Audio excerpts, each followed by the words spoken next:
CareFinder is a real estate company that focuses on property development within the Gambia. We pride ourselves with providing not just quality and durable houses, but also state-of-the-art designs tailored to our clients' tastes and expectations. Our unique experience and expertise is second to none in the industry. We are currently building and selling 3-bedroom bungalows at Sukuta Traffic Lights and Jabang. We're also building and selling 3-bedroom story buildings at Sukuta Paradise. Other sites are also in the pipeline. With CareFinder, payment options are available. With just 40% deposit, you can get your house started. For more information, contact us on 329-5188, 727-0049, 709-8418. You can also check us out on Facebook and Instagram at CareFinder. With CareFinder, you are assured of a secure investment.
Thank you, Bouba. Thank you very much. Jërëjëf ci dalal bi di la jaajëfal rek am kontante. Toogaa teg suma boss. Nga sa ko Bouba yaay boss bi nee naa la. Non man waaye du suma boss de. Man yaay suma boss. Oh my God. Passé na 1 hour moom. te xam nga su fi taalibo nekkoon mu wax ko mu ne déedéet taalibo you know daf ko against te fekk boobu dëgg la dafa leet torop sax leet bu serious sax bu dangerous sax am nga ni ko taalibo de waxee non am nga ne Bouba su ma waxee ne dama leet loolu moom dinaa ko accept kon yow no but nene falinda nene menga led on the food program here food program at least in the 1 hour on Sunday no problem on Sunday what do you mean full program no full program you don't let full program how can you be late on a full program okay bana anyway Bouba accept na I am late So why you? You will work on it. I work on it, no problem. So should we trust you with our government? For sure. I mean UDP. For sure. MC is also late. Can you imagine a whole UDP squad? But now our guest is a UDP. Okay. When was the guest here? The guest was here in time. Just came early. Okay. So no. But again, no. You want to the way you want to frame the issue. And again, this is not the first recording. I mafoko come and book late. Obviously, when we are doing the recording, but what is clear, I mean, sometimes we are here, the guests are not here. Okay. But until I guess so, is from my party. Was here. It was not late. No, I'm not denying that come late. Why, Buba, let's not even give it, you understand? The guests did not arrive on time, but we understand because of they miss the place. Yes. So Buba had to go and get them. So Lolo mo have a delay. No, but that explanation is not important here. As far as no, that's not important we here. We have to put things into perspective. No, that's not important here because the point here is when you go. The guest was here is because of they missed the place. If not, they will be here in time. Okay, sir, no problem. That's it. Yes or no at a time. Okay, Amanda. But it's later. Mandal. But yeah, go. Buba, it never ba friend ko. But mama, it never friend ko later. Masa no ba nene. No. MC was promptly called to come. So that it happened MC when is late because it was promptly called to come. He's supposed not to be in the I'm gonna make my problem. People that like to hold people to account, when you try to hold them to account, they bring justifications. No, but it's not about this. But I have whys, the ifs, the buts, the but. No, but it's not about like, the but. I am not here. Anyways, I'm not defending. I'm defending the truth. Okay, no. Habari la kuma kama mfana yalo nka bibula adiraku. Ani let ko eta manyo folo jande. Membe kerin te ka fo wala nyama. Let ko eta obole. Membe sotoron te ka fo wala nyama. Ida kidol te let ko because it's like mbafolo ko jang. Okay. Because ni tra campaign selo ko. You know, you are exposing me now. So you are exposing me to the police now. Next time, God forbid, they will take me in a one-man cell. So that's what you're doing. I'm a campaign. So how many people did you convince? No, don't follow them because you should not even expose me. No, I'm campaigning. I was just there with my boys. I have video footage. No, I was with my boys. Play the video. No. I was only with my boys, Okay, all right. Then go ahead. Anyways, maa ngi nuyu ñëpp ñi ñuy seetaan njëkkee nuyu bi si yéen mi fi toog di Buuba suma boss Bayo dina ma suma moo maa gis ne mu ne benn project la nekka dafa mobilize organisation because dañ am something ñu ne dañ am a movement buñ teg you understand movement to defend the law waaw ñu ne naka the movement is to defend the law but I still not sure which law they want to defend because there is no law that is more supreme than the Constitution. I think it's the Public Order Act. Yeah. But they are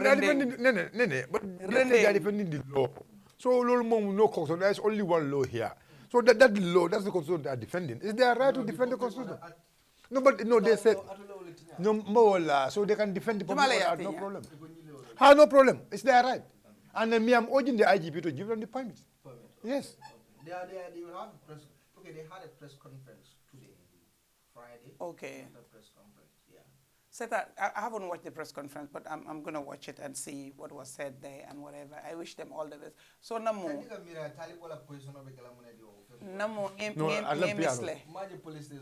No, it's at level PRO. PRO. About the press conference of the JS part of the group. Buuba jërëjëf si dalal bi di am kontaan ak mbégte rek ñu amaat fii nii beneen waxtaan beneen ajuma bu sell di yaakaar ne waxtaan bi dina indi ay leeral dina indi yokkute dina indi jëm kanam dina indi déggoo di nuyu Bayo nama naa ko tuuti rek waaye suma nit ki na moom laa gën a nama waaw suma xariti xor bi yaa ngi verte de nee naa la sanse moom yaa ko moom naka daala bi mooy APRC bi daala bi mooy APRC. No, we do APRC. You know, there are different shades of green. Daala bi mooy the APRC green.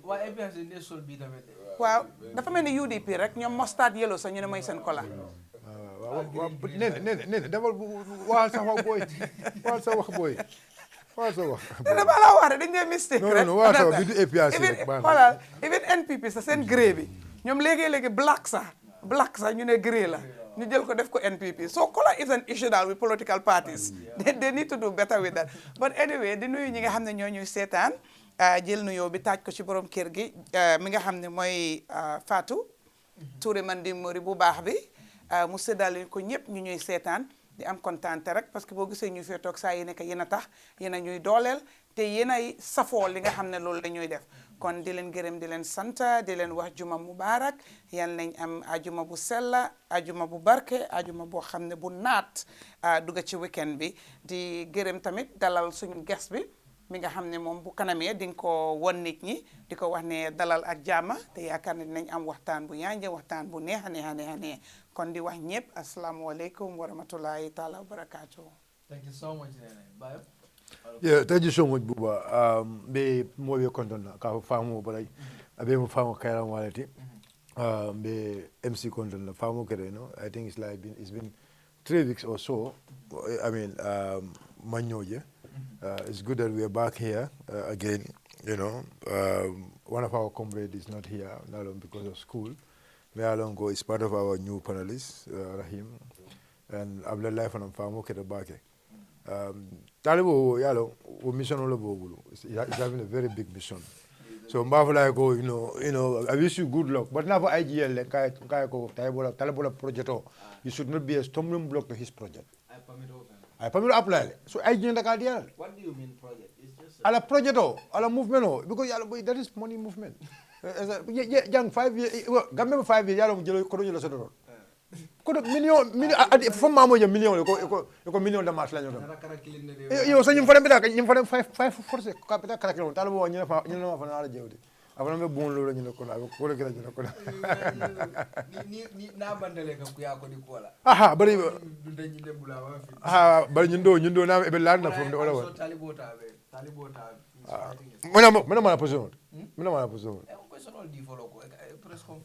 And what is your problem about that? Okay. I know Talibo will be very instrumental in there. I know, you know, you're married with Talibo, it isn't going to last. Because when this movement is out. So, let's go, no problem. Well, until then, no problem.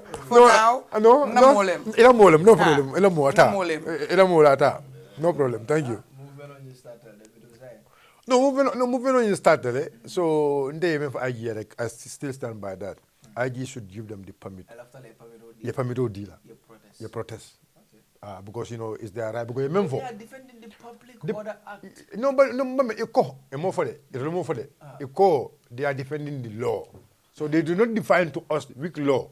But as far as law and loyalty, moment come the law defender. Are you doing the law? What I'm saying is, this was protesting because I'm protesting among permitless. Public Order Act, maybe protest for permit apply right. So what Public Order Act can only defend. But follow. But as far as the memfo, ila several walako, ila protesting is to defend the law. Who can never fly IG or idea.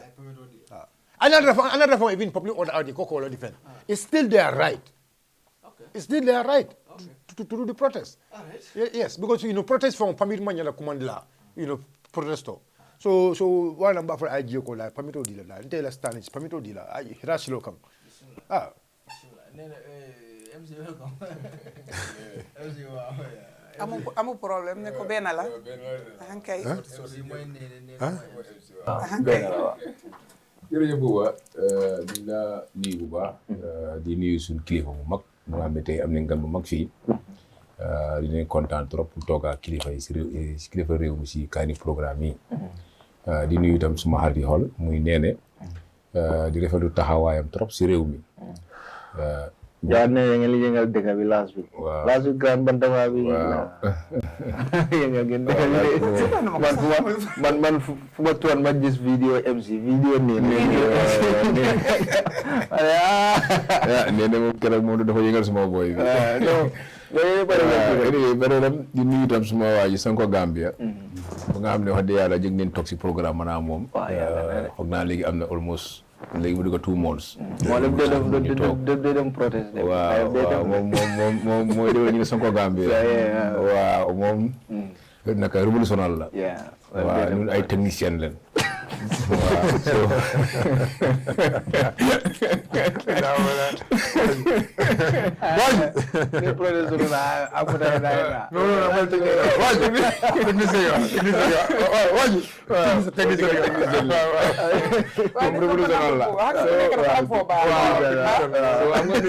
dafa bàyyi ñuy nekk si biti. di mën a wax askan waaw am na ñooy taxaw. waaw so ñuy won affaire yi naka la ñu wax ñu communiquer ak loolu moom kenn ku dafa am foo mu ne.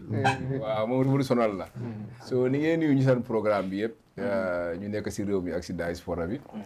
di la wan ne asalaamaaleykum. Thank you so much. Gay teddu ge je baake be dunna programme moto wala fe nga ñim programme o fansol bi anga dama dem America ma ñëw ma nuyu góor yi ma faate jigéen yi. I was very unfair. jigéen yaa number 1 de. Number 1. ñoom laa waroon a njëkk a nuyu so may nuyu abar buat ni asake no musol media India itul fon le ka invite dina la. waaw jigéen ñi moom sooy nuyu da nga nuyu. even ning kewol ye invite fa musole ko tabiru. Yes musole ka thank you so much. Yes. Okay odo bu musol ko do. jigéen moom. Yeah, so yes. Denver musu nge kontom baake musu was very good in Denver. Definitely. You talked about musu here last week and I was asking you which musu. Really? Yeah, obviously. You talked about musu. Then man nene la konton nene. Buba ila muruna jang ka fon ka musol kondom bi ma understand. Because buba jang wolu ya musol kondom jang ko musol me tabiro ke musol me le kol ke ya fo jang. Buba ka musol ko ka musol ko ren. Natara musu kilinde ye kol ka fa ye ko. Maybe. Atu. Jangan abu bola di. Jangan kau nak mamu nak ulde. Atu. Again nene ngeti ndige waaye waxuma tri nene. Waaw nene ne fa ko akidam nene ngeti fo demoon tam di jigéen bu Fatou la Fatou Camara Joma exactly nuyu ma ñom yes so yaagi le ñi mutale mawol be konto man Joma konto man dija faran konto dija no man dija last week you no man dija fo man dija no I think I dija fo aba folo ko men ka o chini dima tagi but I am amofo so because dija la story nata ngandra last week so atofo yeah dija nge konto mbaki abe dugu kende bala ay domo dal dinna nga domo dal in America yes in US last week aka afra fanamba bulle yes alwale o America lam afra very nice ay koy last week you mol konton ne ngebulo wonyama ite fam bale nata fanan kambi ka fo nyiko man nganyim konton man nyim konton fo ite bringi tata ñunul be naka lay ka seinkan ye demorol doro nekk je ani nene odo bulambulu nene e kada mo to nyinka o na nyinka dulat nyinka ta abula adanje monate na adanje do ye kulelon ndelam travel master nyinti thank you ndelam travel master nka abula adango na do danje drum thank you so much so ngalbe kodong musol milbe Denver musol milbe Seattle ngalbe tedukal je bake aninga milbe New Jersey thank you so much ngal mafla le ko ala barka bake ale welcome nyame nene tay dañu dugga ci programme bi na programme be kala of course side fulalti because nga min soro jang nabe kacala side min na be wo follow kacala le den bari bula laita den to nga tenten kacala mi alon ko be wole kala jang bi nga min soro wolem Amadou Kora di Amadou Kora mo jamal ka kumandi min na wolem mandi mansati mole mi alon ko aka United Democratic Party le support ando meta party nying support wala mo jamal yalon wala recently the Minister of Information Dr. Ismaila Cisse Benung on a West Coast radio dami alon ko allegation o dol ke ko mandi man sa dabe no mol kono milialon ko le price all set puruka ya jamela ninsol wafi mialon ko e wolletu koma MC Charles ning video nyim parera then the video nyim jibela le Dr. CC mim fo nga pile mole ya understand I mim for then niwo parera then ati respond Dr. Lakuma kan le mialon ko ay wolletu. Now the cows who bought them. I'll give you an important piece of information. That question should be asked to I don't know his name, the Manding King. Who's Manding King? The Manding King, I think his name is Kora. He was there when these things were being sold. In fact, he was setting the prices. We came to understand. He's a UDP guy. He's from Basse, I think. He was there when the cows were being sold. Like I said, inquiry will unearth all these things, and you will. Why are you afraid to name the person? I don't know. I can't remember his name. That's I think it's called the Manding King something. I can't remember his name, Peter. To be honest, what I can tell you is that he's a UDP. He's in the UDP. He was there. He was in fact determining the prices of the cows. That's what we came to understand. That is why I said, Peter, the inquiry will be very, very interesting. It will unearth a lot of unexpected revelations. So we can ask him, they can ask him who bought the cows and how they were being bought. But like I said, the cows, the tractors, the cars were not sold by central government. And central government is not aware of those sales, how they were being done. It was done purely by the Janet Commission, and they had the legal mandate to do it at that time because they were an independent institution. Now we are going to hold them to account as a government. That is why we are setting up the inquiry to find out who did what, when, and how. And anybody who is found wanting to have done any wrongdoing in this case will face the full force of the law. All right, thank you so much. So, William, Dr. Ismail Assisi, the Minister of Information. Mani follow here, Bismillah. Bismillah Rahman Rahim. Awa mbali be tentula Grand Bantaba. Mulmel bijang kang kumandi jambi adiata nyebake. Mbe Madam Kondona. Nene. Awa mbe etefan Kondona gajiko. Awa mbe sirfo gambe sirfo bay songo Kondona. Mbe ndima Kondona MC. Nyusolata bake. Mbe tendula mbeja ila binga benja puruka nyinkuo kacha. Awa ka banko molu bondi filo kono. Bismillah. So, Dr. Ismail Assisi la mo allegation on mi alon ko ay wole fo ngawle plate. So, mune me la reaction on yalla. Okay, mbal tendula mbal jayila. De lundole mbesire menketa bine ya jamme bota banko kan. Awa nga announce moy. Ka foko awa benisol oxin la. Menketa kanilaiti. Nimenga interest soto je awa isita je. Awa kabir ngo moy biri lungu nyin sita bar sarif belif le ba kankula kan kota house la molu awa kabiri wo lungu sita mfana nata na moto mala because of atari awa kanilai pour kata je ka aje busento bala kanilai lu mem mambo je adi mara bar ka sayje ko teke kata ka tento di alala kata ka jeje ya boru je awa o nata tar diarinye nata bula moto ha iye mutale kan nata je jawo police ani fa silva ani umar kan base kan nata je bar edwol len kanandi yena ko fo bawo man na programme yena ko wala ke ma ha yende mutale de 9 month mbebulu mo bu kanje 9 month be wolong kaytol ni ay frete bebe mbul ndara towundi alama because of ngaje ko kubalam kata alala man sa ya towundi je o nyantele ka okay birin dunda wala kata misindo la kata ibe nisi wafo la koroto mfuta na je ngatere ibe nisi wafo la lota molo bije krafa e jallo barata be ministre le jang abe ministre le krafa e jallo bar say nde ngamna prosecutor lo awa ngolo tarje ngatare ni sodo bija ko 5000 ani ntenya benda he nkay ko ye presso men ni nani mambeta ni ate ko ni jeli nkay ko ni nyanta price la 10000 la kabi ngo faye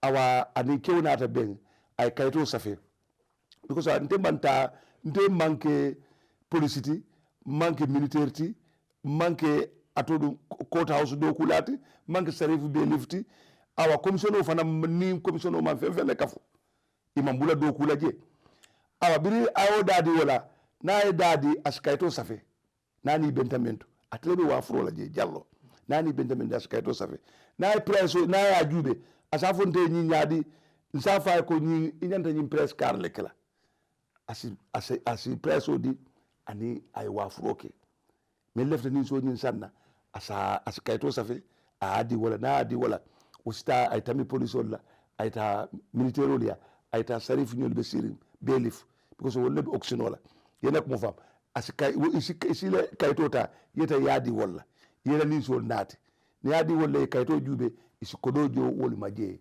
utumo izini sollicita militaire wala farambe lori wala faransa jube yena ko mo fam fut asanda faman sa fa be nyam isina tambiyeta So okay, so but now at that time Amadou Kora mune maintaining President Barola relationship because the allegation de min foka wala min diko otumo alim baro be diarenne wala tinna yen nizol du ite bulu ite keta awafila ngoy baro man ni si dimbulo to mon tani baro man nyoje fan ma hantari wo nya fanan baro man ba kalama ndebita ja man ba kalama amambulala na man de fenela je o ko nyin kon ama na lo ka fon dada kanela tuma do fana ya moy sayinde bitala fana ta kalama okay so how ya feel ngadi that a state minister e nyimfo ko mol nyantete le nyiren kala nyin kabri yala moy how do you feel ay njakali bake because ngaki nyine ko maybe asatare amalo awa bari atanyande mel nyinin kala ndiambe woli be jele wala mu commission dote asta jane commission ay nyinin ka fu ka le firo ke nyaade asta court house ay nyininka asta sarifu belif ay nyininka ale firo ke nyaade bar ka fu ko o man sakunda o baro wala nyin ko dunde bulu o manke tojate baro ma hanalo ka fu tata kanil lay fo contrat ini contrat ko sign ni ma fen sign ya appointment letter la di la ba ya hani appointment letter kirima dinna kawila ta je ko yelo ko ite nyanta itla lon kam nyina dañu mo keje ko menga ni so wafu ngalo lu woto jallo na jallo lo ngo ni so wafu dala sansan kono yo sansan balo mo lu bele bije yara gadini ba kono lom na jallo lo ngoto jallo e dala fonte aju ay njube nga jube nka la nyin dama beta because of ngaje ko banko be la fengalom bar baro man de bulala man sa kundati je mengam bulala mo ma fo nyakata na kam fanande ni so kanje do so police le bije ministère le bije melbe ni so contrôle ka wul be bije na yo fo ala mira kumol fo ay kumol fo dron ay mem mira bare amanke ka fo ko ni so la wa furo kilinte mama be woto adu ay man eni kayta dinna ani man bulala fana so for will you have a action tala against the minister or will after the former senate le dong yeda moto jonte ba anything can happen su ko ku kenole senendro beta nyamen nan so siro be kenole no what I mean is for iba consider gan pour legal action ta pour kara kidio nsa a consider no fana nga ajube mbita ba consider kan because of man any decision ta wala pour ko ko endi folo because of kuto ko le be nyinto yamoy atodu ministre le ala mobuda je wala be wafur wala mu jallote wo bije ndeke kanje je don ngamira buru na UDP ngayani na politiko Kenya wala kendi ibende to men son kanje katu manni si fanan sanje adi man jo fanan okay all right so nga thing last up on thing you because near foko public auction lem right mall bebe je natara nying telefono lem ya chika itol member wafela itol lebe ba fola minimum price mo $25 lem saying ite ba fola tinga $30 jo modo ya foko tinga 45 jo kendeke exactly but for ninge la mo ite ya foko jalo member wafikan atele ka foko atele le ya fo min lafta sa nying mo 5 saying tela miroto ni ta man interject no ka faye ko jalo nying ada jita back yena sa nying nago niso nying niso ada jita back e nyanta la fala yena ta akoy ngala fa jelu ite ya kay ko 10,000 e nyanta nyim press la wala because you press o même for 5,000 ado atale ni niso ma beto so ite kay ko 10,000 okay 10,000 saying ay 10,000 safi aya di anasi kacha ni ibentamento yena ko fa wakata 9,000 ba ka 10,000 ba asikaito safe asadi wala usinin so katande ani kaito sinana ta aita police la kadun kata sarif belifia kajo najo utumo sinani sota ya tambinde okay ay amanke ko ni sol bele wafita price kring hani so leva dawo to jin kala nena ka dawo to foto pour ka ko ni man ka kawo ba yalo okay auction ka me auction auction ka ni evaluation no sorry comme non leva gesena ya comme like yalo auction oto ni wafiro be kala e ka fulo ko okay wafiro be start la nyina la comme ça ko ni moto o ñin téléphone mba wafila ala wafo affaire mba wafika wudana so wultan la sa molier taraje bare moji mal na raje so sa nta safo ko ndebe ni ko wultan nam nta safo ko okay ndebe wultan keme lulu jola dol ka foko dol safo ko no mbukata keme lulu kada wulkile na so do safo ko ndebe wultan en kile jola do safo ko ndebe wultan en fula jola do safo ndebe wultan en saba jola so lafta pour ye ko ndro ka yam fo oxino menkere jana jallo la ka foko ni solo price mo nyinate ba mo kili afo okay ndebe wasanna wo price la ba fo you know na 52 kata nyame akita wala nyama ba hani men kata nyala je jallu le kara price ofo na price ofo ite fanan le price ofo na go 5000 ite fanan le price o na je te 5000 la ye 5000 ojo wala kata nyala je so it's obvious ko na 5000 mol ba jola mol sa jolo because of ne price odi na mi la fe kamo you know ka jo katambi wala malala bar min ka tan de nyala akara press wala fo na press fo min ba san ya sa wala so na mo be comment na be wala le ka ni na mo comment after yen so ne yo la nga observe si docteur si se wa am what do you respond moy gor bi don wax non ci pita comment yo fo mo déglu naa ko and again li ma di always wax rek su nit waxee first of all da ngaa seet ki wax kan la then ki wax lim wax understand nga ba mu ko waxee déwén ak ren ndax méngoo na balaa nga mun a ndax dinaa jàppa wax googu ndax duma jàppa wax googu noonu so loolu lu very very important la loo xam ne la lu am solo la waaye again bi ma dégloo because again déglu woon naa ko programme boobu because Peter Gomez programme mi man si groupe am bi you know and now they have gone you know advanced bi nga xam ne YouTube bi you can also get it and watch it and see the person talking the reaction the facial expression and everything else exactly you know that opportunity has been availed so at the end of the day man ma ko déggee I was like okay not again because why was that information being given then right and you can see that it was information boy yakante gis man bima ko déggee li ma jàpp mooy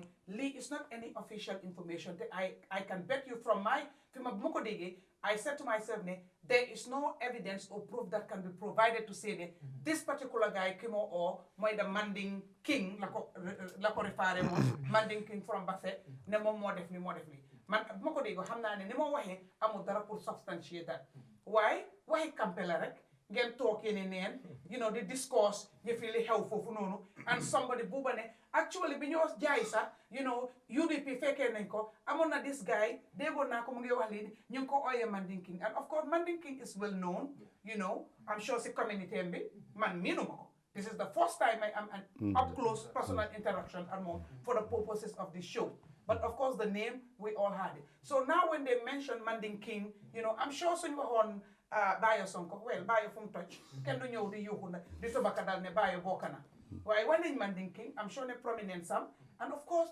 party bi mu bokka you understand there is this naka lañ ko waxatee efforts deliberate efforts being done everywhere you understand to get something that somebody can run with and say you know what wax gi dem na ñëw na yëpp bokka nañ taxa nañ ñu ngi ci taxarit you know what I mean because that is not there as of yet but then you can see there are some people that are really fishing for evidence and information that is going to tie them to whatever is happening.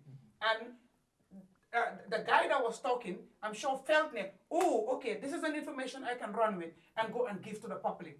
Just to tell people, oh, be careful, you know, the UDP is also part of us, they're also dirty, they're also not clean, and all. Because you could see, I have an information that I will give, which of course, you know, will be a surprise to the public, for public information or whatever. You know what I mean? The delivery the deliverer xam nga ku kontaan pour joxe information boo xam ne dafa chic things because king doon wax ne bokk na xëy na amuñ lu leer now yow indi nga information boobu noonu pour man dem na ñëw na I say savage you know what I mean And a state minister, seriously but at the end of the day if what he is saying is anything to go by right because mo wane ne okay last time I'm dugg State House sa duggin bu ñaaw la parce que ñu ngi ko téye woon indi ko fa then génne waat ko fa so at the end of the day su déggee ne something is happening at State House which is open to the public dina ko Kanila. State House. Yeah. Well, because my gis ñu ne State House 1 and 2, so State House 2. State House 2. Kanilai. State House 2. So in Kanilai, you know, I'm sure get excited. Okay, madam, this is my chance, madam, and things like that. Come Nico Helen what Jendut, Jail. And you know what, and man, I can't hold him accountable because he is not at a time he was not a staff of the commission. Mandated. He was not a staff of the ministry, not staff of the Minister of Finance or Minister of Justice, and he was not mandated by any recognized body to say, you are put in charge to take care of this. So, Sudene Demnasa, let's say, mu participate mu jai. Whose fault is that? Exactly. Yen minga hamne yen wara jai, yen am the legal mandate for jai. So nekene am na kenen kunyo duga sen bir, mu jai, mu def no hamne warut. Why do you have to wait 6-7 years and you're giving us that information right now? I think it's just bogus. It's just bogus. And again, if anything to go by lingua, man, I think that I want to commend him for then how can you sell a whole full-fledged, alive, living knack? You started for a $5,000. You know what I mean? I know others will negotiate. Go, you only know the price of your pigs, no, not our cows, boy. It had to take him to say, 5,000 the fund out, your can price me, you know, and then we have to put 10,000. Again, from the explanation, it did not align with the perception being Johemwene, public tender law, public bidding law, and people bid, and then we gave it to the highest bidder, which means that that was not correct. And you know, halebunda so ko honne nak bi nak yaay jame ñun ñep gis nañ ko nak bi nga taxawal ko even so among only 5 people around to bid for the nak was going to go more than 50,000. 5 people rek so ko amon it should have gone more than 50,000 much more yaangi am a whole crowd. And then the highest bidder was 10,000 or 11,500 or something, 11,000, so less than 12,000. Because they did not even talk about the 10,000. They were talking about cows were sold for the highest, they sold for 11,500. So guess what? We need a serious country with a serious people who are really up for the task to do the job. Always what? We have to put politics aside. If he was not affiliated with any political party, trust me, I can bet you, his involvement, if there was any, his presence, right, which he had confirmed he was present, will be so irrelevant, mention. There were so many other people who were there. Either they bought or they were just present to see what was happening. Why is it that he's the only person that Turam Lane mentioned, saying, mung for one participate na, or wahna or wahon. So, by politics be aside. Let's deal with this seriously because you know what? They're setting themselves up for a big trouble. Lima orbe. And that might be good news or bad news. You all are not going to get away with this. Twist the story however you want. Change the story however you want. Paint it any color you want. Shape it any shape you want. It's not going to get you off the hook. You will be accountable and you cannot get away from this. And I can give you that for free. Thank you so much. Bayo? Yeah, thank you so much, Buba. Abaraka bake, ka na alfa samananjang, mandim mansa, na alfalem, famalem, na karamolem, politiko kono, meya lonko amang mabu, ala katako politiko kono, mobeya lonne, amanke biti. Even the President Barrow fon ya lonne jumalem mandim mansati. Ay kata ko menke politiko kono ay bada menke politiko kono akoyta mobe male so pruka tumiro la wakan ay nanan kaw tumiro ta ka koyndi fenne me yalon ko akuma da bakele ayele you know kabeni isu findita they are understand na moy let ko man mansa to start ka findije fon fele sire na ko mandi Utumo, Dr. Senior man finti fonde. Now command. I call him over the phone. Ngai ko de nka unu la moy. Ko ya jambe ni so. Meli ya lon ko wafi. Mo itele wafi ro. Ya lon ko ya. Kabla ba ro akonyo mansero. Akonyo ko one jallo. Akonyo one jallo abe ministre nga tondi akonyo ko mbato nyini le. Yamoy.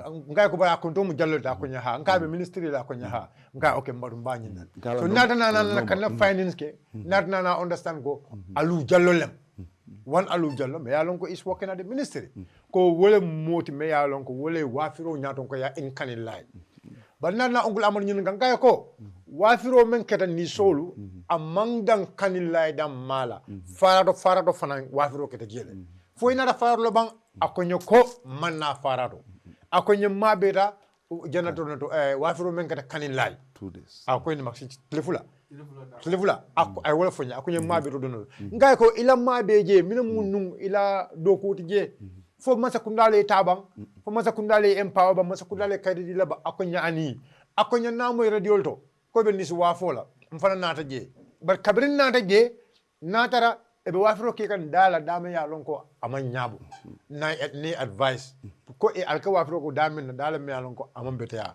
akonyo that was all akonyo ko ntaraje ke ma ko anin kan ni solta ke control fo wato me ya lonko fo tilflo ni mbotaje ongul amade nyina fonni so na ka nyin karo because yen ni sol la ko jele ay nakunya ballo nyin ni sol fan la ko right but ya long ko be takande me alon go people are working on those ones ni sol la karola lumbe sila almina o kibarul fana be fintelele modol be kanol jakan jang ko itol man ni sol sang wala ni sol mel sang jang na lonne ni sol ye kanyadi le na be lon ni sol be tembe jumal to abe lon tale gamben kol solon on fenete me alon ko abe koyre mbakele so to tell you doctor la kuma kan male balem nyindi yalong masakuna nyata ke haklu du bak yaje if you go to the audit reports you understand there are queries ya melkeje and these queries men yalon ko ni masakunda manki susuti masakunda manka susu kafuti masakunda ka tama with stage so lela me olone ni be oxin kela there should be an oxiner let them tell us who yejumala appoint as the oxiner because they told us they appointed alpha capital as a receiver. Tell us who you appoint as the auctioneer. Very simple. Because the auctioneer ni manya nakala, masakuna manya na auctioneer taka foko just a mayor, a verbal. No!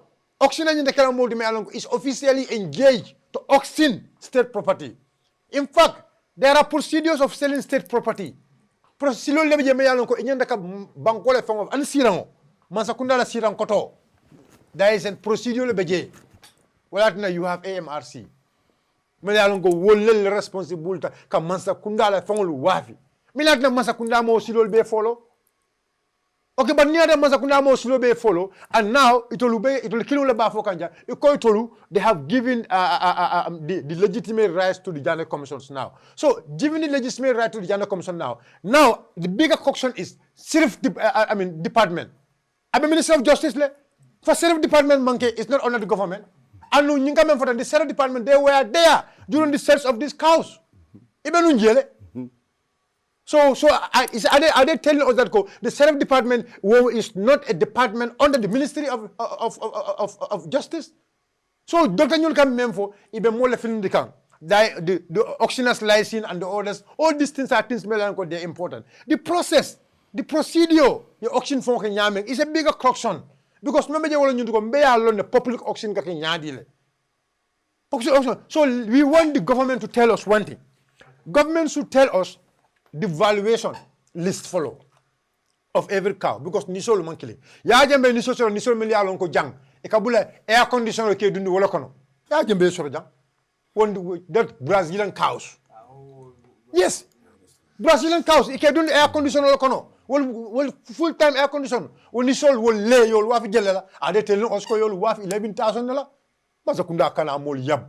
$11,000. So, ngati woman soto. So we want to along promote diamond. If you look at the list of the list mentioned about the tractors and the list of the cows. Nyajibe ekafoeloko. This was the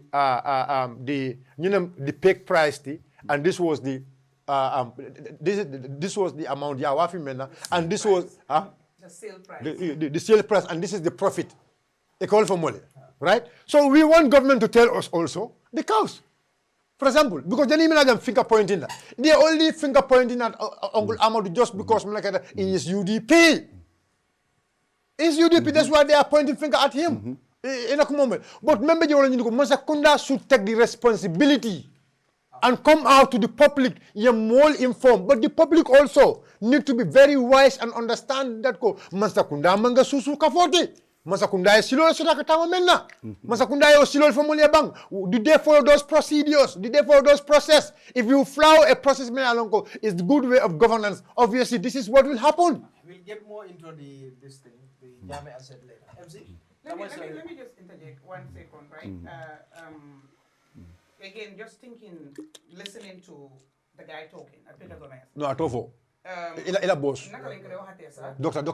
A person of authority, right? And you are giving information representing a whole state. If the information was given to you and you felt it was very serious that you needed to bring it to the public, right? Balanganyo, you should have done your findings. In the first place, you tell us, I don't know the guy's name, but I think is something King from Basse. Manning King. Yeah, exactly. So that was not an No, information. Jeto Kajalab, We were talking about the information. I think. Jeto Kajalab. Jeto. I think. So basically, I think that information, I believe that information should be taken with a pinch of salt because it's not a very verifiable information. Even the person that is delivering the information is not sure because, again, he did not verify and he cannot substantiate it. So these are informations your hand naduga fi mugina fi and can work or do sadom. And we need to be careful when you sit on such platforms to give information on behalf of a government. You need to be sure. If you're not sure, just say, you know what, I will go and confirm and bring you the authentic, undisputed information. Bohanne is fact-based. It's misleading and very, it's embarrassing for the state to be represented in such a manner. Yeah, before you even come out, at least you go and find the documents of the people, the people you dedicate. The people, let me tell you something. You'll be surprised that this information is given to, I'm not saying for sure, that given to the doctor by the president. Because I once remember, during the presidential election, Uncle Amadou, man, I remember about. But no. I don't care. I remember, man, during 2021 election, during 2021 election, man, President Barrow one of the meetings. Kabuko Amadou Kora be fenkela for nabula ni swa for menadu. Akabuko aman fesoro na masakuna kono. So those things are there. So you will be surprised. You remember that? I can recall those things. I was asking that by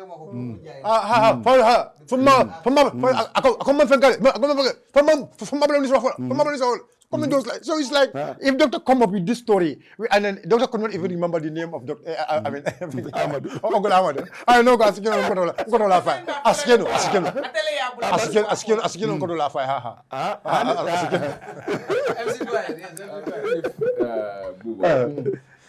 Suma daan si time ñëw bu leeral Mr. Kora kilifa la ko bu ko nee waxee la dañ toll foofu dañ am réew nga xam ne réew kenn du ko amee si ay bu ay campé kii kool la ne ma ne du sàngam pisoon nañ ko xam nga soo xoolee suñu dee jaay bagage sax comme like Tobaski si amee nag ngay gis ne man sax suma boy dañ dee jaay xar so daa mën a ñëw taxaw foofu sax may waxaale price sax ne ma ne bii nii leen yëg li loolu day mën a am but xam nga nguur soo ko amee si dégg nga ko war a amee da nga war a nangu responsibility mais da mu nekk ko da nga wala mu fail wala nga am ci la ngis lu mu ti am fiisal askan bi nga ne la lii def nañ ko léegi li moo si xew because xam nga ñoom ni ngi drag Gambien si benn mbir mooy affaire yi tracto affaire yi naka ba lu gën a value nekkul di ko wax waxun diamond yi waxun or yi waxun kiri 266 compound la yaay jëme am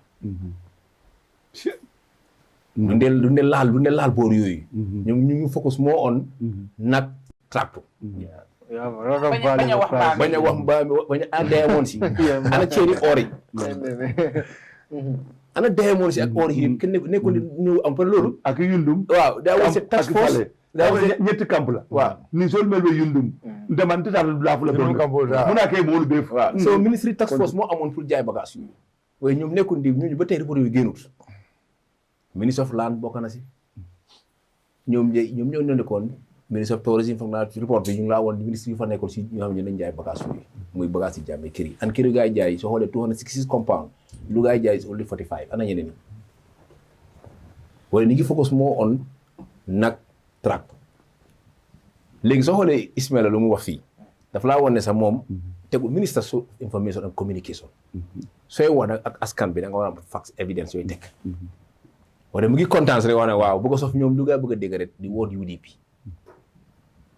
an Gambien si élegun UDP ñu nekk président Barrow leen éleg mu nekk président so whatever lu munti am right now Barrow moo war a taxaw bu ko tey kan moo doon jaay mooy Sirif department and Sirif department is under the Minister of Justice ñu doon bàyyi jaay bagage yi jàmme yi from the tractors ak naka nag yi office président am na ñu fa jógee 3 to 4 people office président ñoo fa jógee nga am di accountant office am na ñu fa jógee audit department audit office am na ñu fa jógee nga am di SAS nga am di PIU office ñoom ñoo doon ñoom team la ñu doon jaay bagage yi kon government si war a wane ñoom yëgun xamul ko xam ne kii nekkul staff nekkul government officer nekkul public officer dara nekkul dara léegi ngeen bëgg a ñëw di ko jub baaraam ne waaw moom sax xam na price bu mu doon jaay ni warul laaj kii yéen a war a génne Gambie si ne nag yi nii lañ ko doon jaayee nii ak nii ak nii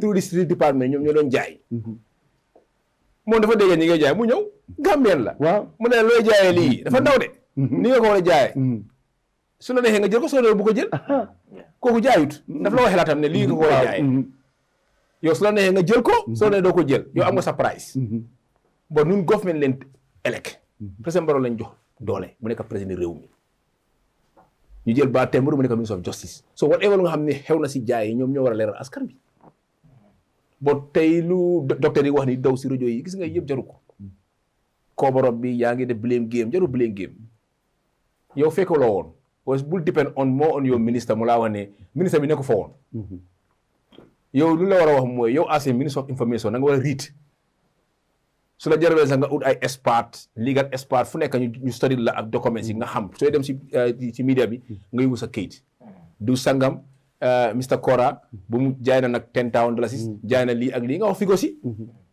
boo da nga toog si campagne ngi naan ataaya wala nga seen baxal seen vu yi yéen neen toog ma ne booy affaire yi booy dañ ko sànni UDP bi ko ñoom dañ bëgg a yëpp nekk pour UDP bi ko coow bi loolu la ngay bëgg gis ne report génnaat ba tey gisul benn doomu UDP bu si bokk waaye ba tey ñoom dañ bëgg a taxal UDP soo xoolee nu mu ko doon waxee sax da nga xam ne docteur sax mu ngi wax ne léegi fu nekk nii am nañ jàppoot bu ko léegi am na benn bu mun a grab ne waa lii kii doomu UDP la bu ko soo waxee ne Mr Kora waa UDP member la dafa dugal UDP member Well, the emphasis on he's from the UDP. From UDP. That emphasis, waaw lu mu laa woon ne ñoom seen xeex bi yëpp lu ngay di lawa ud yëpp UDP la gaa nekk di focus. That is the point moo gis loo déggul ne mu ngi wax ne lifin bi investigation bi dina lifin dégg naa leer dégg naa kumba so it's all about investigation bi ñun tey lu gën a soxla mooy laan si demoon yi tey soo xool for exemple bakki dema jaay docteur si gis naa ko dem State House di génne moto yaa ngi pondé for almost 8 years yow ba yaa ngi am OIC summit da nga am pour dem rent ay moto bala nga rent ay moto lu la jël la moto yooyu génne ko use ko misplaced priorities. moto yooyu lay na su nekkoon noise amutoon moto yi dem faa nekk ba mu yaaxu pay moto yi baax leen yu nekk State House bi ba yaa ngi ko génne mu ngi pondé di ko wane pare yaa ngi am moto yooyu nga dem rent ay moto si private owner ñu xam ne ñoo rent ay car. MC, before I even move further, something came to my mind. Let's say, sir, let's give them the benefit of the doubt. He said, okay, Ninja and Nagi, we should ask something king, the Manding king, something, Hamuturambi. Okay, let's give it Hamuturambi. Why? I'm not concrete information, the something king Kora more responsible. Kokuleng were large. But ñun askan bi mandeetuñ ko pour mu jaay xaayuñ ko you know so ñoom la ñu hold to account léegi ñoom su dee am nañ ne concrete information ne moom moo jaay ndax ñoo ko santanda santuñ ko waaye am nañ information ne moom fa woon moo jaay te nim jaayee nekkut àndut ak loi what is stopping them from holding him to account and then come and give us the information ne li ngeen doon laajte def nañ suñ investigation xam nañ kan moo def ak kan moo yaaxa kan moo jartu loi te sarta yi lii ak lii ak lii that's what we expect from them not just to come and tell us laaj leen it's not our place for us to ask those people ne la xam nga yow loo wax nii loolu laa gëm dafa mel ni dafa am bàyyi moo kool kenn rek na ko ma ne foog naa ne bàyyi wala Kora ñoom so ñoom loolu ñoom léegi mbiri Kora dafa nekk léegi yow loo wax nii waxtaan la ñoom yow loo wax mooy dëgg ñoom lu mu war a def mooy su nekkee ne Kora lu mu jaay entre loi dafa yàq solo loo man a bàyyi wala nee nañ laaj yow loo jaayee fii laaj leen kii kii liggéey foo ko sarari da nga laaj kii ne ko laaj government is not a susu government is not a susu bàyyi kii liggéey ko laaj turam kii Diallo Aliou Diallo waaw léegi Aliou Diallo dafa nekk si ministre bi waaw léegi dafa nekk baat déggul ma fii de xam nga balaa kii Cissé naka docteur Cissé waxa ñu laaj ma commission ku def commission bi ñu ngi fa bailiff mu ngi fa police yi ñu nekk foofu mu ngi fa militaire yi ñu ngi fa and Diallo bi koota su la jógee ministre lay jógee kooku moo jaay laaju ñu yooyu yëpp ñu ne ñu laaj ma because of man waa UDP lu lay wax nii no dégg we get more into the discussion of this thing so saying ibe sarla munela do be bulala we have other things to discuss ndebe mbem fola Sumaila Cissé isi hakilo to back banko ko man isi ntel nyaje tele be nyim place to bindele kubale ta sanyi mo wan fen bel la konkola yen bute yen soro mum nata banko ta itel nata ntel ninna mo talandi yana kufa ko ndele banko wuli nyin kamma ndele banko wuli nyin kamma ninga falindroke me banko be falinda minisa ba nyini bambe mo ko tengol data mel ya ko be banko ta mala bari asa hakilo to be bande ka kala fala nani jibi na benta akana jiota wol bula fa futa kolongoto ay julo ke ay kolongola apollo metra pomu utuma su kumo fono mande na lafta nyin keso sotola akana nte to bula je atiyalo no minister of justice killing ato sarif be li funyol be je fula police ol bige militaire ol bige wolle yaala nyimbe kanda ndemo kunkolon kensemo yena ko fam ndebe ibente nyini kala wala nyaari te ledu nga nyi wafur la bula koy wafuro kadu janeta wafuro fa nyande preso safila ani wafuta ye wafuro ke nyaadi ye kodol ke nyaadi fo sanyi say ko ma say ne tel benala afola kafu ko kadde nyini ka we njakal bake iso façon bula yena ko fa banko mu fembalete yena ko mo famu o kuma façon lu mambetea bari subela ko mantora because ay kuma jamaale fo moli ko je ko mel mel keda kuma dolte bari nyindo ayta ay atodu commission o nyininka ayta minister of justice ay nyininka ro kije ha ayta sheriff beli fay nyininka ro kije bari kande nyininka de mundula ay na te lende bula do kula asafo bari mo bula do kula kayti tebul ku tebul wuri bo responsible dila so ndela jadi ya hadere taw te man tan do kula je ya hadere ya hadere okay okay so thank you so much content the back ila nala program ko bi ngalo mo jamal be la frindo ni la fam abaraka baake gal be may bo bondi le la fen ko okay bal tentula bal jeyda al si continuer banko do kolom e banko buka afando ko rew du mun a liggéey boppam nit moo dee liggéey and force farla ci àdduna sa réew su passé sa kër papa su passé yow sa bopp réew soo liggéeyut soo liggéeyut nga jokk du yëpp de ku baax ñoo dee jokk nga liggéey réew bi soo yoo jokuloo nga ne waaw bii dar la nga bàyyi ko no sensi comme yii ah dana indi kasaara ci réew bi lépp mooy farla ngeen try mooy farla ñun liggéey ñi yëpp ñu def ngeen xale la ñu bugg a bàyyi soo gisee ñun bàyyiloo politique loolu la door na ma suma xaalis dem na suma yëpp dem na dañ ma saaka dañ ma def lu nekk mais benn tey bàyyi ma parce que suma bàyyi ma mais bi xale yi dañoo gig foofu benn tey ngeen try yàlla rek moo la dee fay leen thank you mbaa yàlla fay leen ñu jël réew bi jox ko xale yi ngeen jàppante itam ngeen have courage waaw thank you madam doo toog rek ñu continuer waxtaan thank you yes aba bondilele yes thank you so much abarka bake thank you so much so mbe tentena programme to wolete mbita Dr. Cissé la video do jibe la le den nga murun nang Dr. Cissé be diamuda West Coast le koreke damia lonko abe diamu kan minna walem wafiro dolu mi yalon ko amba wale kera jammela aset sola kola bitala moyle le ngana ngajele ko gala fondinkol mi yalon ko le fintira pour ka amba protest no won mum molleti mi yalon ko ifele yes statement o bondile pour ka jabi andu itol ko sa e man la listo fonla well man sakunda listo min bondi non ko iman la kabrin Dr. Cissé kuma kan do fintindi mi alon ko itol ko ani man sakunda min fintindi a walitale so ngala moy ay munefo mi yatina gala ko saying listo min findita no iman la korege ngamuruna. When the Janet Commission finished their work, they submitted a 9-volume report to the president. In this 9-volume report, there is nowhere in this report which talks about the sale of the Jame assets. It's not there. You've read through the whole 9 volumes. I've not reported all 9 volumes, but the Ministry of Justice has confirmed to me. Well, this is the same Ministry of Justice that said this information was not for public consumption. No. And after the heat piled by the Republic... But this report is online. This report is in the Ministry of Justice's website. All the volumes are there. They are nowhere in this. The Janet Commission submitted a report, but never submitted a report on the sale of the Jame asset. It's not there. And you cannot give what you don't have. In fact, let me tell you something, Peter. The recent...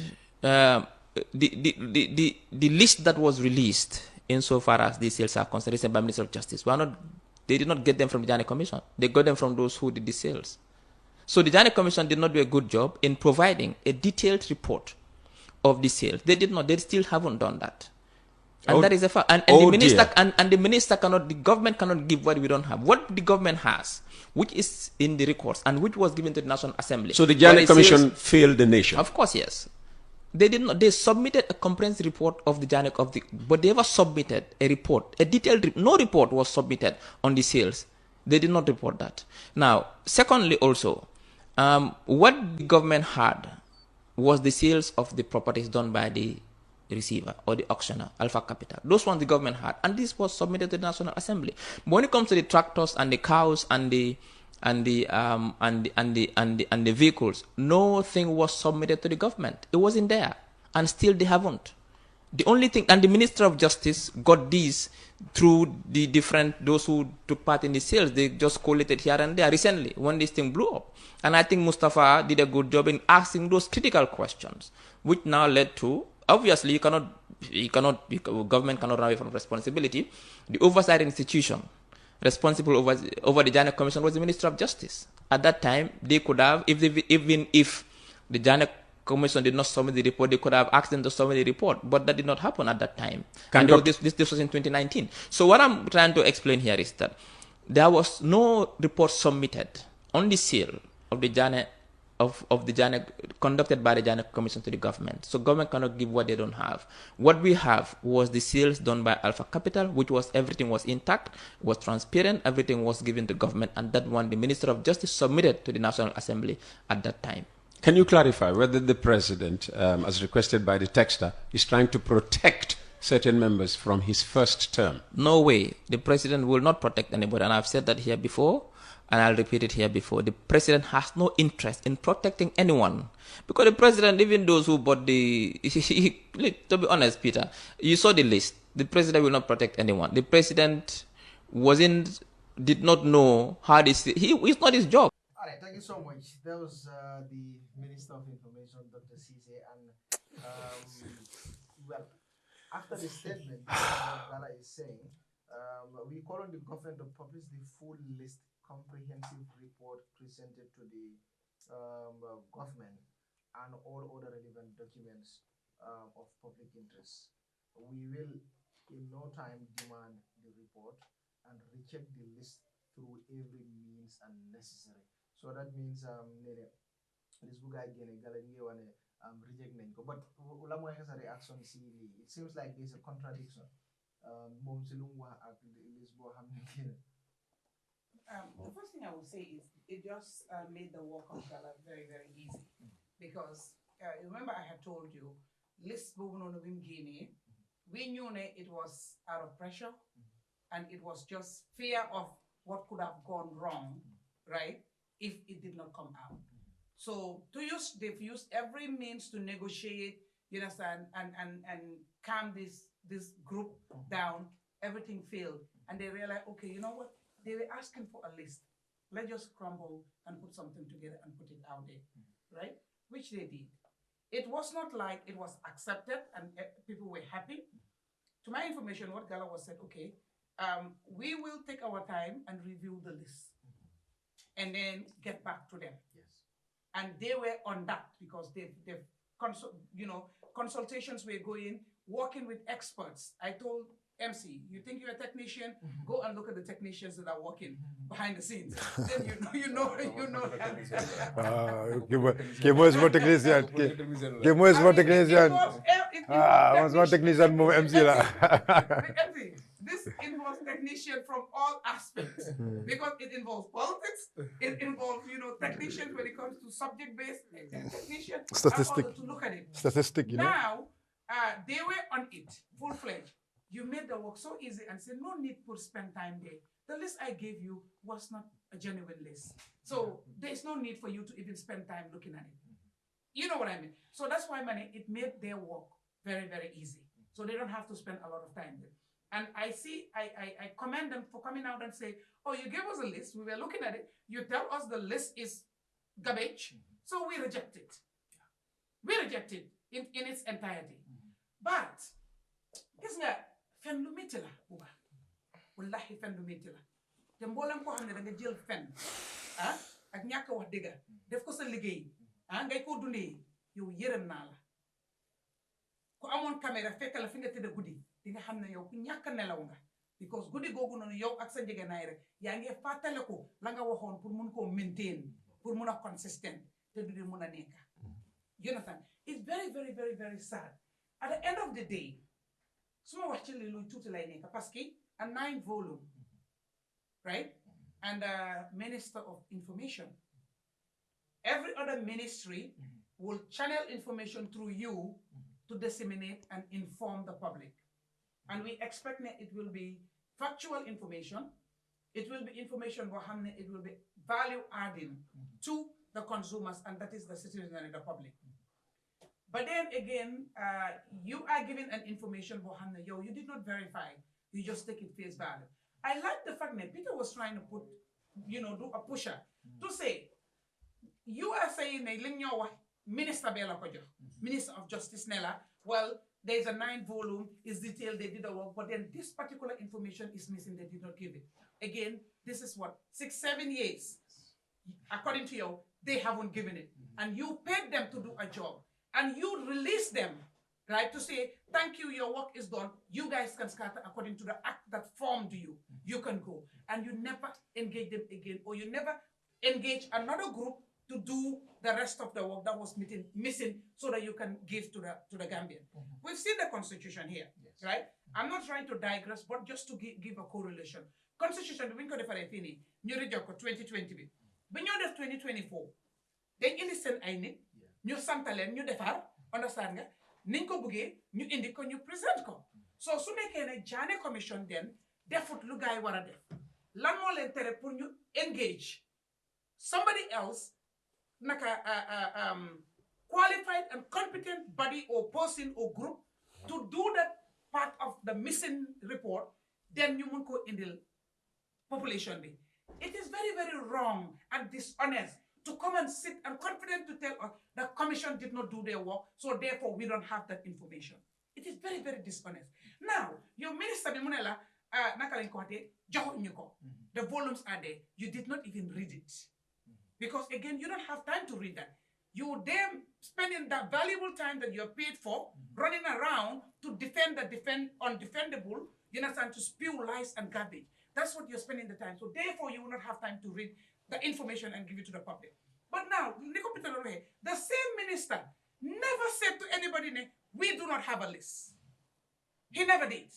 Again, I stand to be corrected. In fact, what I heard was he stood at the parliament to say, well, we have a list, but I will not reveal the list. We will not.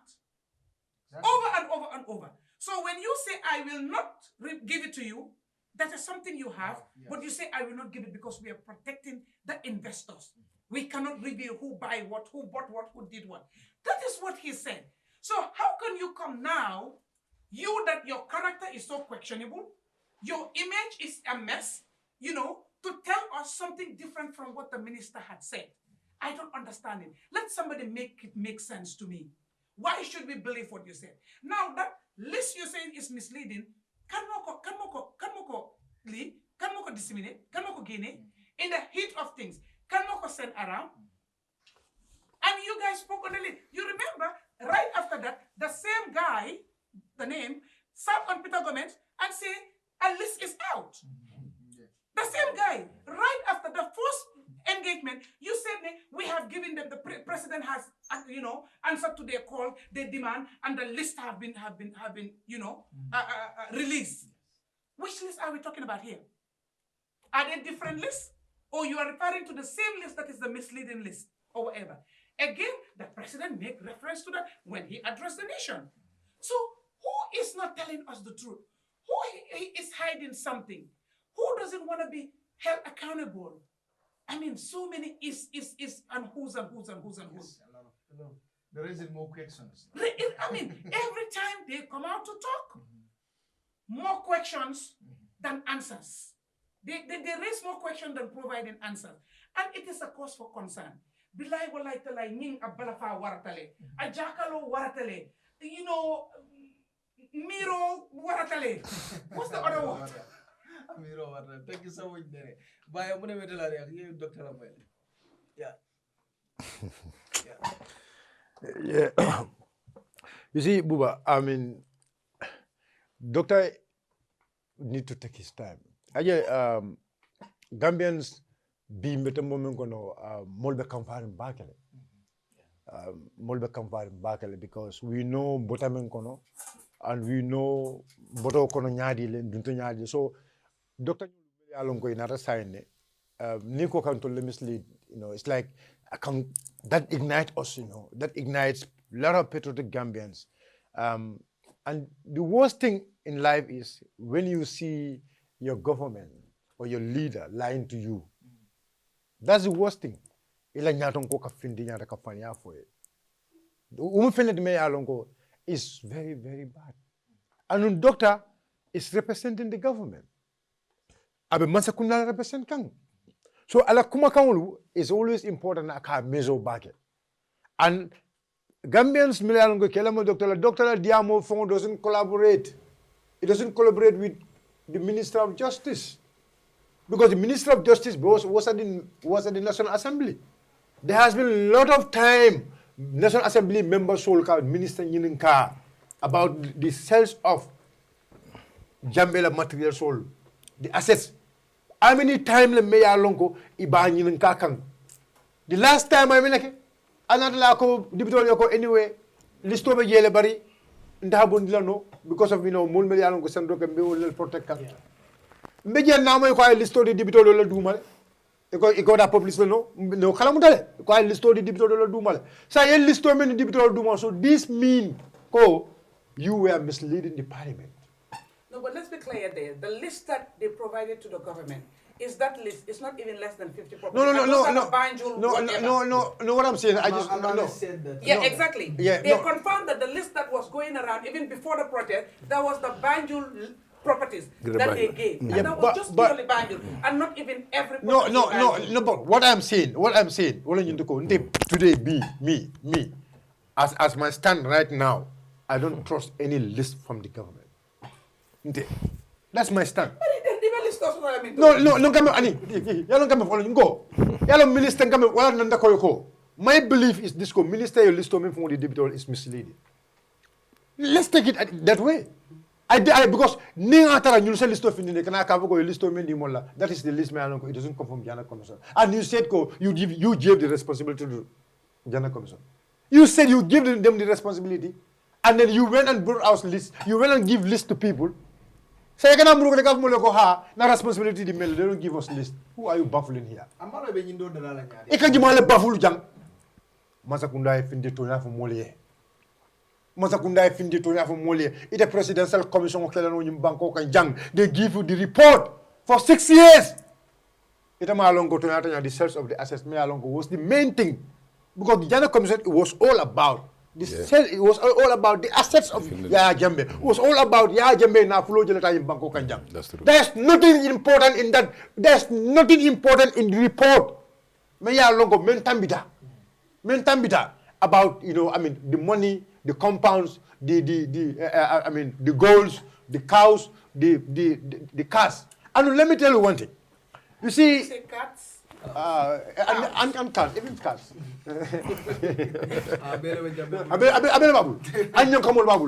Camels. It was even having camels. Camel, we know. It was having camels, crocodiles. Jammeh king la. Jammeh was a king. Jammeh have all these things. So, Gambians need to understand one thing. Ni masakunda e tilimbalia jama baleke. Go. That Alpha Capital, me kafo. That Alpha Capital. You go here, jang. Ning this Burfoot high jang. Ning dan now jang. Ning bada now jang. Ya fam ko. Ya wafi jumalelma. We need that list. Yeah, we need that list. The front face jang. Burfoot high, the front face. We need that list. Let go. But that list is out. We saw the people they've allocated that place. No. The one you are saying is different. You are talking about the minister's list. I'm not talking about it. I am talking about those who live in that place. The extension Yemen dealer from the TDA. Can you connect? Because you say Nying Alpha Capital. Alpha Capital. What is the correlation between Alpha Capital and those? No, Alpha Capital is living there. It's part of them.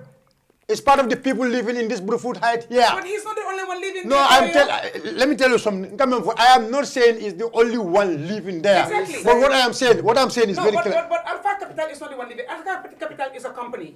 Understand? Alpha Capital is a company. And Alpha Capital is not there, the place you're talking about.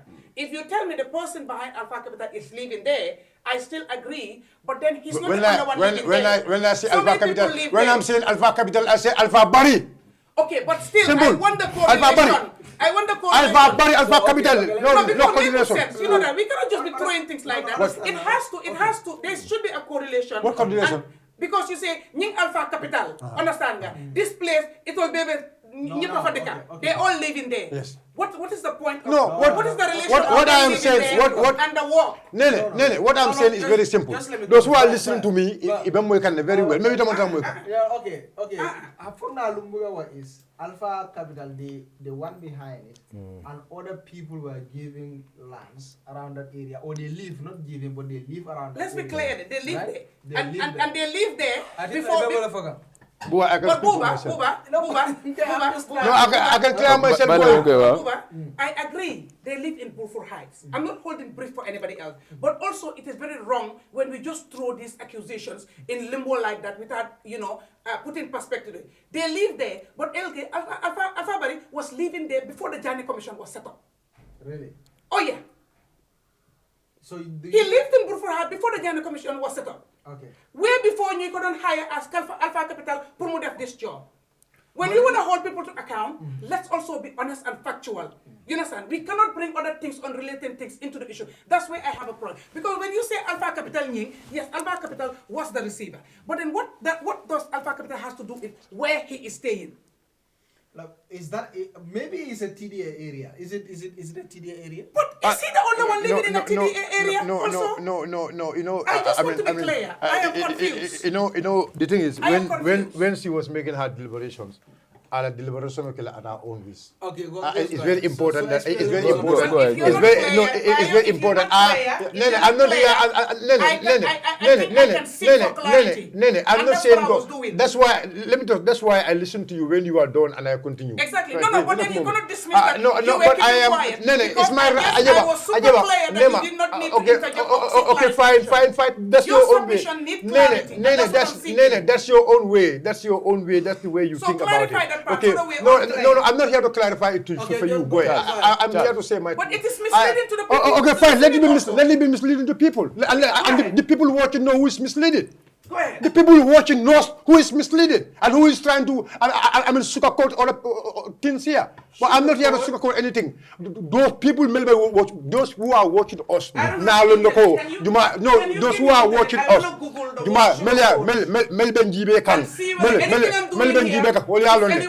I'm not going to be here. I'm not going to be here to dog of anybody. I am saying as it is. I will say as it is.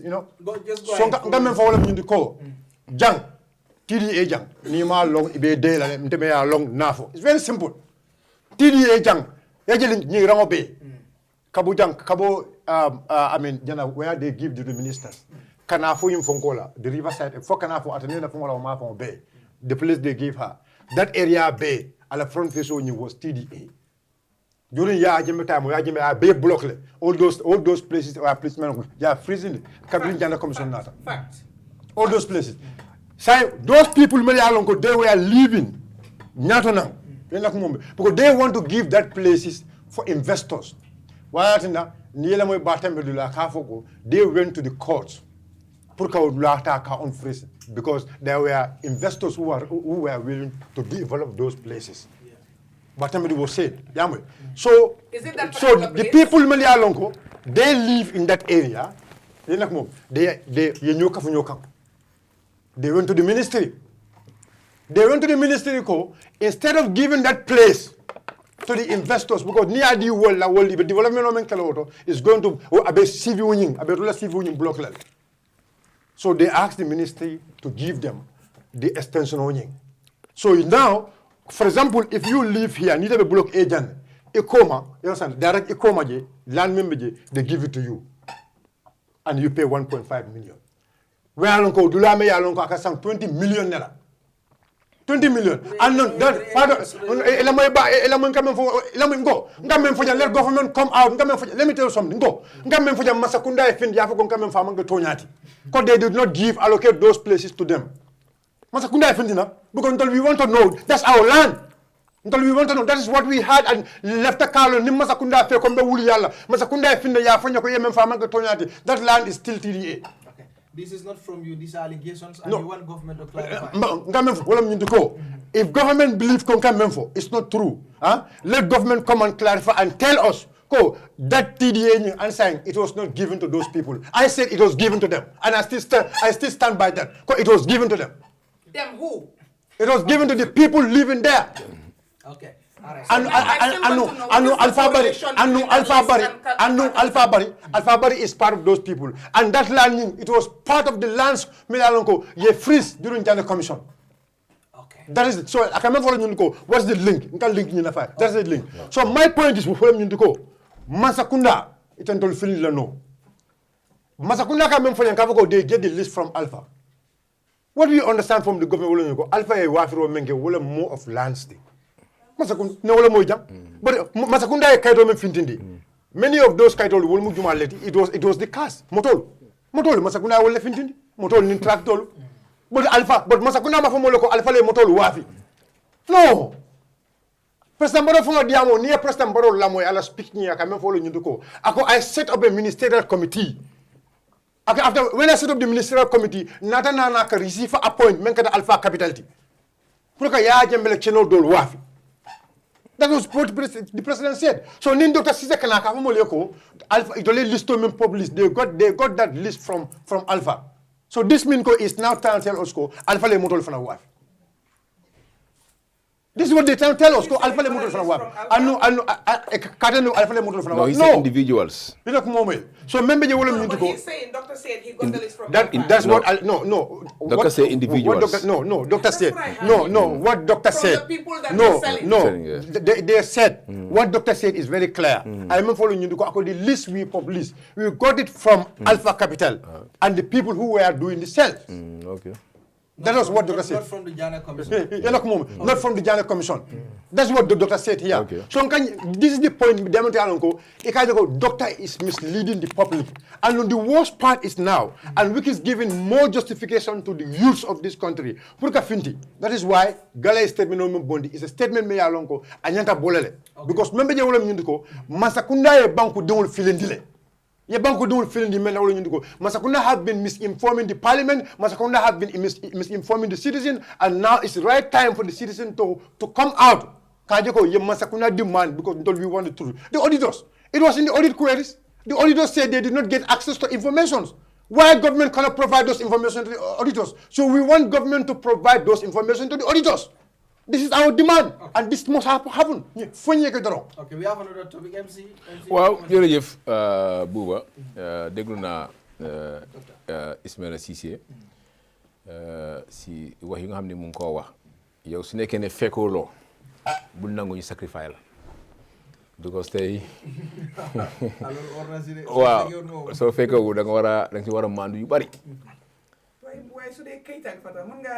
waaw wala tey wala nga dem jëli information waaw wala xam nga soo xoolee yow da nga jox commission liggéey commission def liggéeyam bu jox la report yow nga jël report bi su la joxee report bi yow war nga am nga 6 months as a government and cabinet ngeen go over all the report of the commission si bi 6 mois bi da nga war a génne white paper booy génnee white paper war ngaa mën a xool ne la bagage yaay ñu doon jaay tracteur si ak yeneen yi nekku si capture ko si report bi and soo readee report bi soo readee commission report bi chapter 1 of the report of Janneh Commission mu ngi laa woon nu jaayee bagage yëpp mu ngi si report bi ñoom suñu waxee ñoom riiduñ ko di leen understand wala den faati riid nañ ko ñu faati boo mun loo def liggéey comme du ko bàyyee waxee tey soo gisee coow yi yëpp mooy bagage si jàmme yi naka lañ ko jaayee tey government sa set of commission ne moo na xool naka la jàmme amee bagage yi moo la nga seet ko so mun loo nekk ñu jaay bagage yi pare ñu isil la report si report bi lu fa koy gis sax mooy naka lañ jaayee bagage yi as government da nga war a xam naka lañ ko jaayee is in the report chapter 1 of the report Because it will tell you the list of mu ngi fa attach, everything mu ngi fa and everything else. Waaw. So the question is, Waaw. su nekkee ne Waaw. understand nga, Mu ngi fa ñu ne la MC Buba Bayo and blah blah li nga ma joxoon pour ma jaay is hereby attached, like receipts of evaluation is attached. Te joxoñ na attachment bi.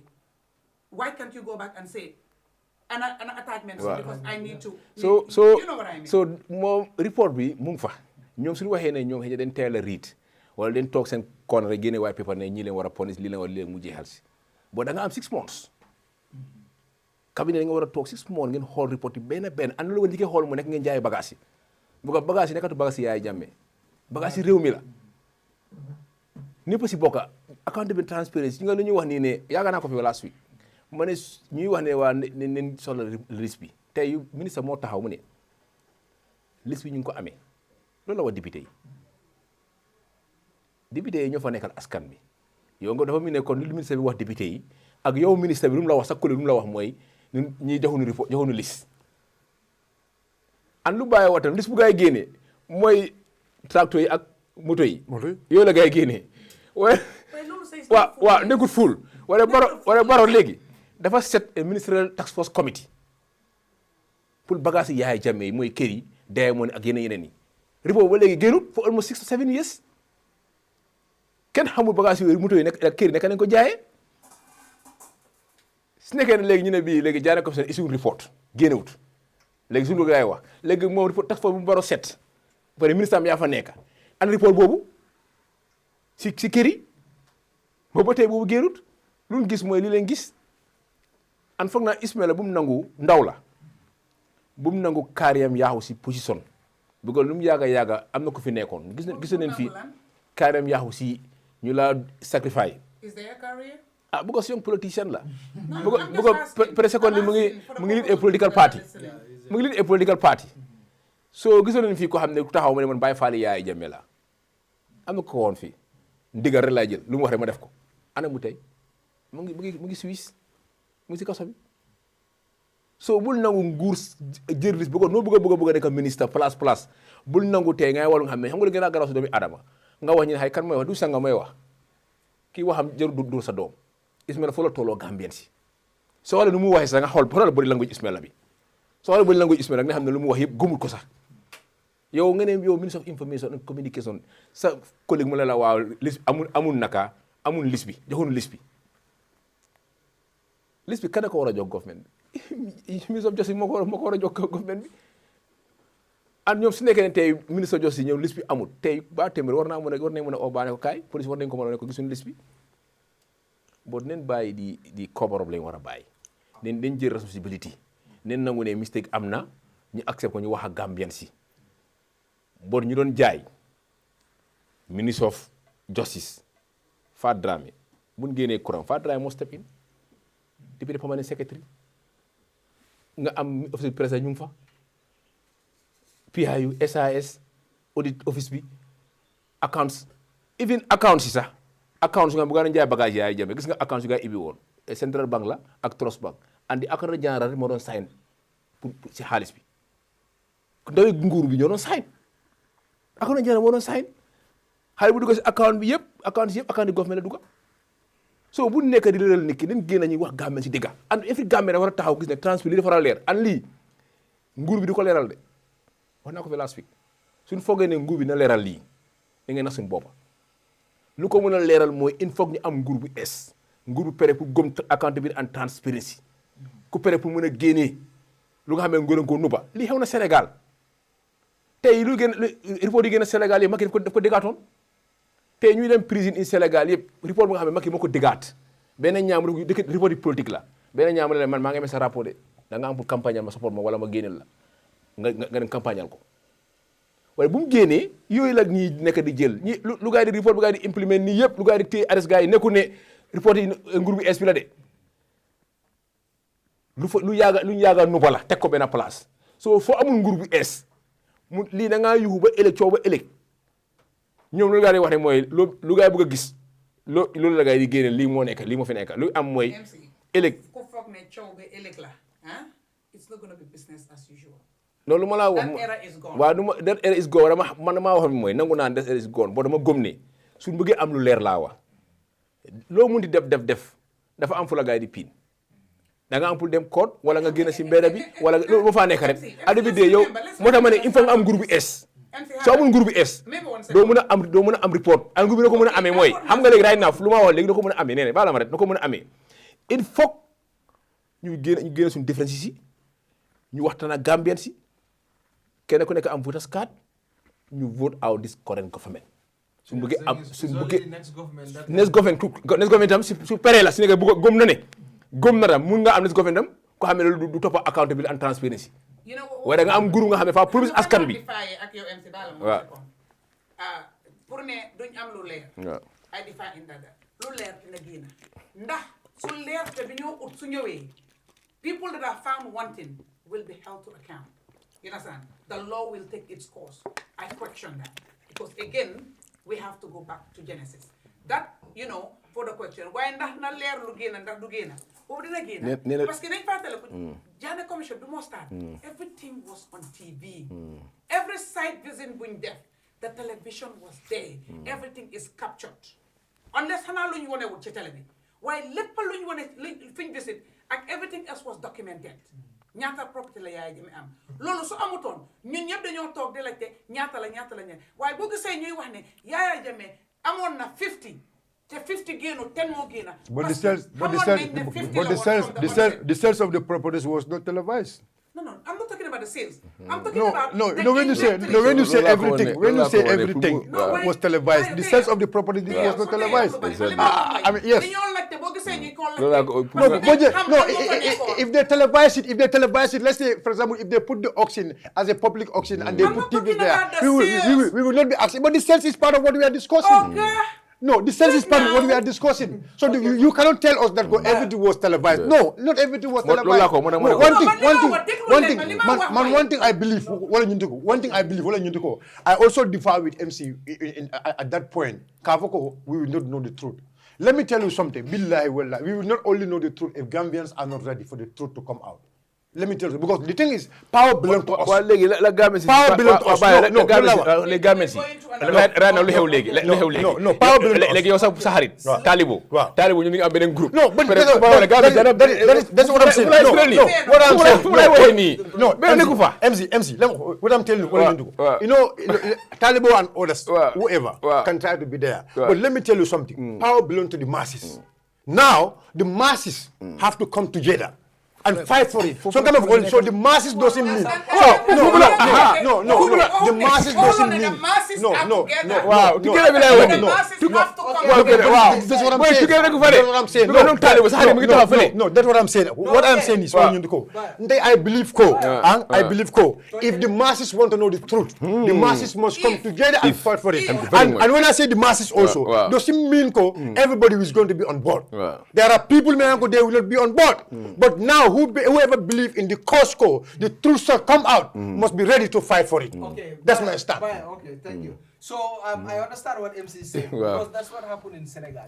In Senegal, the masses come out, but they are yes, they were together. They are but what happened is, nguur bi ceeñee la ñoom Sonko jël audit report ñoom Macky loolu la gaay ne topa gaay waaye li ñoo wax mooy it's not like nobody knew ne audit report exists did audit report exists and people know you cannot take you cannot take our sample. You cannot use Senegal. Let me tell you something. You cannot take everything from Senegal. You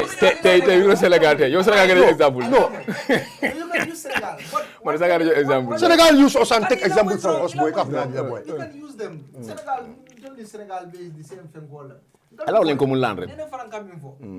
There is a point. Look, the Janet Commission, Tonya Bay Findital, TRRC, Tonya Bay Findital. Now, implementation of the problem one. But Tonya Findital. But what MC also said is right. Maybe Nathra. For example, Nimbe Manki Alfintira Medel Kake, and so next what? What is going to happen? Minka Senegal will be killer. It's only the next government if they are ready. I believe there's a need for us to change the government. I believe that. I believe there's a need for us to change the government, because this government all the what we need. But I believe once we are moving to the process, we should not put our hands together. We can see blackling. No. We should start the fight. We have to collectively do it together. We have to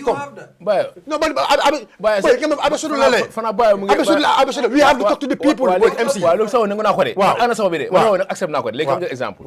going to Jordan. It's a genuine cause law. But after when they all the noise in Ghana, lan mo nga gisat counter protest nga gisat. Understand nga? So at the day ñi anda ci ya fu mu mujjé dañu ne wax ñi dem nga def Gambia. Waaw.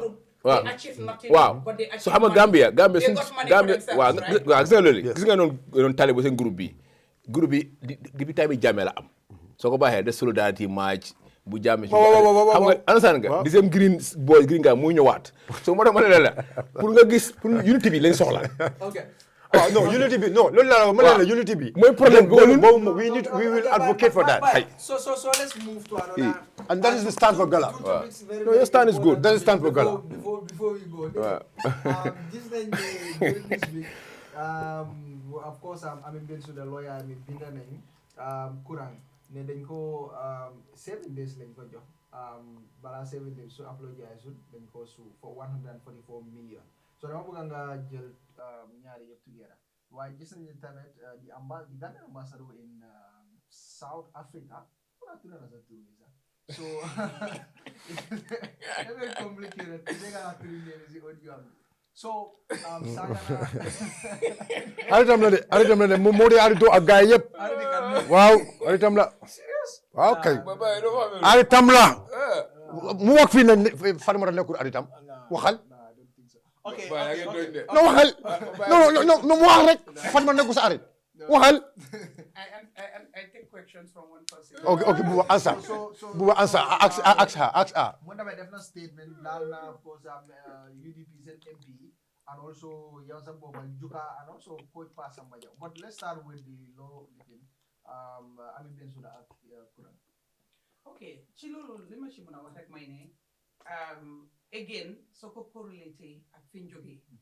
For the longest, you get like the information about this Jani Commission, and we get it in piecemeals. We have seen in the recent past the dissatisfaction, the frustration, the anger, being a hand the momla indi. And yet, lan mo kospak, Mohammed, the Republic's the Republic's story, right? The publication.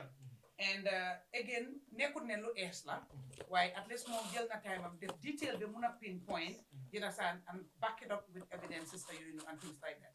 Again, lu neka time in la, and the majapane rek, feel yalla don't have, pour nit ñi, you know, especially the youth, become awoke and realize, hey, this is not a government issue, this is not a commission issue, this is about us, the Gambian. Ñolen santul ligay def nañ ko. So that's why I was like, it's good that Mustafa did that, right? But from all corners, all spheres of life. Now, because of Lulu no ñep am ci interest ñu jog di like then the emergence of Gala. Like I said, you know, it's like Mohammed precipitated a crisis, you know, and then now you have the young guys who came out to demand for a change. And when I say demand for the change is to demand for the list and the transparency and accountability, which is still good as well. And I think that every Gambian should want to know what happened. Because suñ alel la, suñ xaalis la, am na fu bari fu mun a duga, yow foo xam ne daf ñoo njëriñ ñun ñëpp. So buñ jël affaire bi, ñu politicize ko ne Baro la, or Mama Kandela, or Doyla, or coalition partners at the time, you know, because 2016, 2017. It's not those people's problem, ñun ñëpp suñ problem la. And I said, it's an issue of Gambia. Buñ jël di pointing us. But of course, am na ñoo xam ne ñoo jiitu woon, ñoo doon def, and ñoom ñoo war a answerable. Now, I told people from the longest, I said, okay, man, I will not ask any single individual any question. I am going to ask the state the questions. And ñoom ñooy dem ñu lijjante questions yi, and ñu ñëw indil ñu ko. Parce que ñoom lañ elect, ñoom la ñoo pay with a hard tax money, and ñoom lañ wax ñu defal ñu liggéey bi. Ñoom, but because of their position, ñoom ñoo hire everybody else to do the job. Okay? Now, dem na ñëw na fast forward def nañ liggéey bi ñu ngi wax ne okay dara génn dugg na fële génn na fële ay yooyu noonu. Ñu ngi laajte questions yi, and man I feel ne the impact that Gala had done, no single individual can overtake that or even supersede that. If you think you can, you're fooling yourself. If you think you can, you must be a joke. If you are told you can, go back and ask yourself, why could you not have done it before Mustafa put out those revolution and Gala came and did what they did?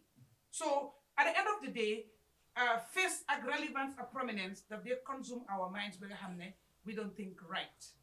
You remember when my friend or my chairman to have been at Birkama, GT. Oh, GT, yeah. Exactly. Yeah. When we had the follow-up, whatever, you know, about everything that happened, patronum or whatever. And I said, sometimes, you understand, irrational behavior that they make people understand that you def actions your hand is stupid. Little more they help. Sometimes then they right, why they jay bang hand, then they maniko kako ika parkasle. Ye parkas and they yela tonya buendi. Woka ke modola. Now, li how lubari hamunko, lubari hamnenko. And so you're like take for accountability, it has to be done right with responsible people, and we have to do it responsibly and respect, because again, those positions beyond the individuals, the office stays, and the office should also, the office demands respect. The people you occupy office, legi they act like the police officer told me at the police station, you're acting like a bush. Some of them, sometimes they act like people from the bush, not from civilized communities, but that has nothing to do with the position or the office, because that opposition, you know, grows beyond them and it's bigger than them. But now, from 2020, ñun ñep gis nañ li doon xew you understand, and everything else. And we all know Kurang was one time working in the commission. So he, for sure, is privy to certain information. He, for sure, is privy to so many things that have happened there, right? But again, the position of Mayor Nakopurmuara Gina, you understand, when he is not authorized to say certain things or do certain things. Because we all know he swore. We all saw that, you know, and there is an oath of secrecy during the commission. I'm not saying after, because after you do the work, you have to come and tell us what you did. Ñun tamit lolu suñu right la pour ñu xam as the citizens. Dem na ñoo na defuñ egani from 2019 or whatever, Kurang def na so many interviews and revealed so many things yoo xam ne we knew it from mom or we first knew it from mom. People appreciated it because those are things yoo xam ne possibly su ko waxutoon xëy na kenn du ko doon xam kenn du ko laajte. Because again, commission be parewutoon, so we cannot authoritatively say ne we would not have known. You know, that is subjective.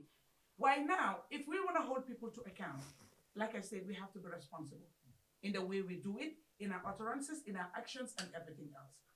Dem na ñëw na Ami Bensulo mi nga xam ne moo nekkoon the lead council, because you have the commissioners, you have the lead council, and there is a chairperson of the commission to whom the lead council is answerable to, right? We all know after everything the more they made. Why legi so nekene commission bi pare na bin toll fi. Even the president now is telling us that the report is incomplete, right? We haven't heard from the commission a statement to say, well, we did our work and at this point in time, this is what we gave. Obviously, we saw that they submitted report, the 9 volumes, we saw it. The records are there. And the reports are on the website and it's accessible. People have access to it. Now, if they are saying nyom gena also to give a defensive point of what they have done or what they have not done. I do not understand why one person should be singled out of the entire commission, which has to do with the lead counsel, assistant Ami, because the lead counsel, it was not only one lawyer, it was a team. But of course, she was the face at the lead counsel. You have the commissioners, you have a secretariat, you know, you have the likes of Uncle Kurang, Minchidon Bole, by virtue of Feke. No, it's a lot. Why would you single out one person and say that that person needs to answer questions? Even if you ask their question, you need them in school.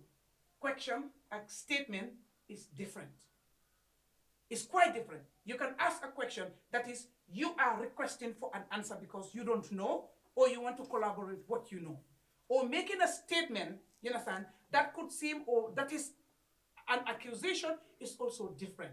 But then I am also not saying he accused, he alleged, or whatever, but I can authoritatively say Quran has made statements that are very, very irresponsible and should not have been said on anybody or to anybody. That also I can say because we've all seen it, we've all had several interviews on this issue, right? But now, so they dem na ñuna, like you say, you get like the 6-7 years, amuñ ñu reer. Kenn nangu tawa. Naka commission bi kayit lañ joxe ñu time. Ñu bari mënu ñoo read. Like the guy that was speaking on Coffee Time could not even read it, which is a disappointment.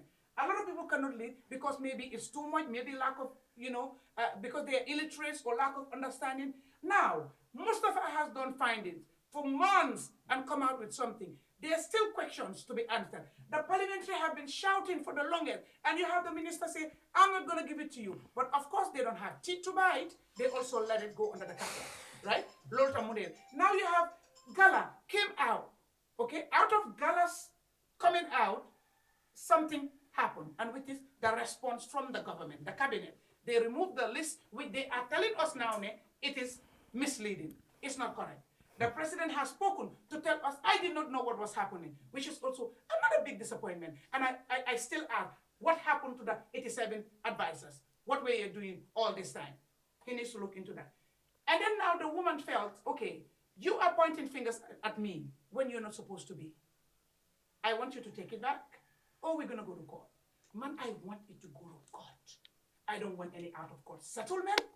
I don't want any negotiations, because the reason why I want that, I feel the truth that we've been looking for all this time, we will at least maybe, and just maybe, I'm hoping we'll be able to put our hands on that. Because we all know this is a civil case. And the court is only going to work on paperwork and documentation and evidence and proofs. Not I had, not I said, not my minister told me, not my president told me. You have to bring documentation. Evidence. Evidence. So that's the reason why I wanted to go to court. I'm telling you, so they may court. Linden left in union, dina feeñ. And ñun askan bi dinañ xam kan moo def, dinañ xam kan moo laal, dinañ kan xam kan moo ribo, kan moo suuro, kan moo sangu, kan moo naan. Dinañ ko xam. So at least lulu, we will now begin to regroup as a country, right, as citizens, to pave a way forward from this predicament. It's a pandemic. It is a pandemic that we're undergoing right now. And that's why I feel I wanted to go to court. Charles is saying we are against time, so legally. I don't want anybody to look at it as a witch hunt. Okay. I don't want anybody to look at it as, I am being targeted, I am being silenced. You've been talking for 7 years and nobody has silenced you. So if somebody else also, because the accountability you are demanding from anybody else, don't feel threatened or intimidated if that is the same thing is being requested from you. Problem. We want to hold people to account, and then when people want to hold us to account, we try to start to play the victim and cry foul and try to throw tantrum.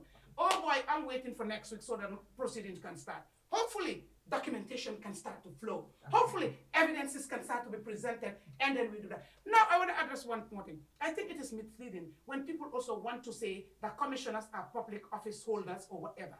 Commissions, it is enacted by an act. For a period of time, they do a job, and then they disperse, they go. It's different from the ministers or the permanent secretaries or anybody else or whatever. It's different, their roles. And this is clear in the Constitution. It is clear in the Public Service Act and everything else. If we don't know, let's read. But we cannot, for the purpose of we want to talk, we want to tag people who they are not.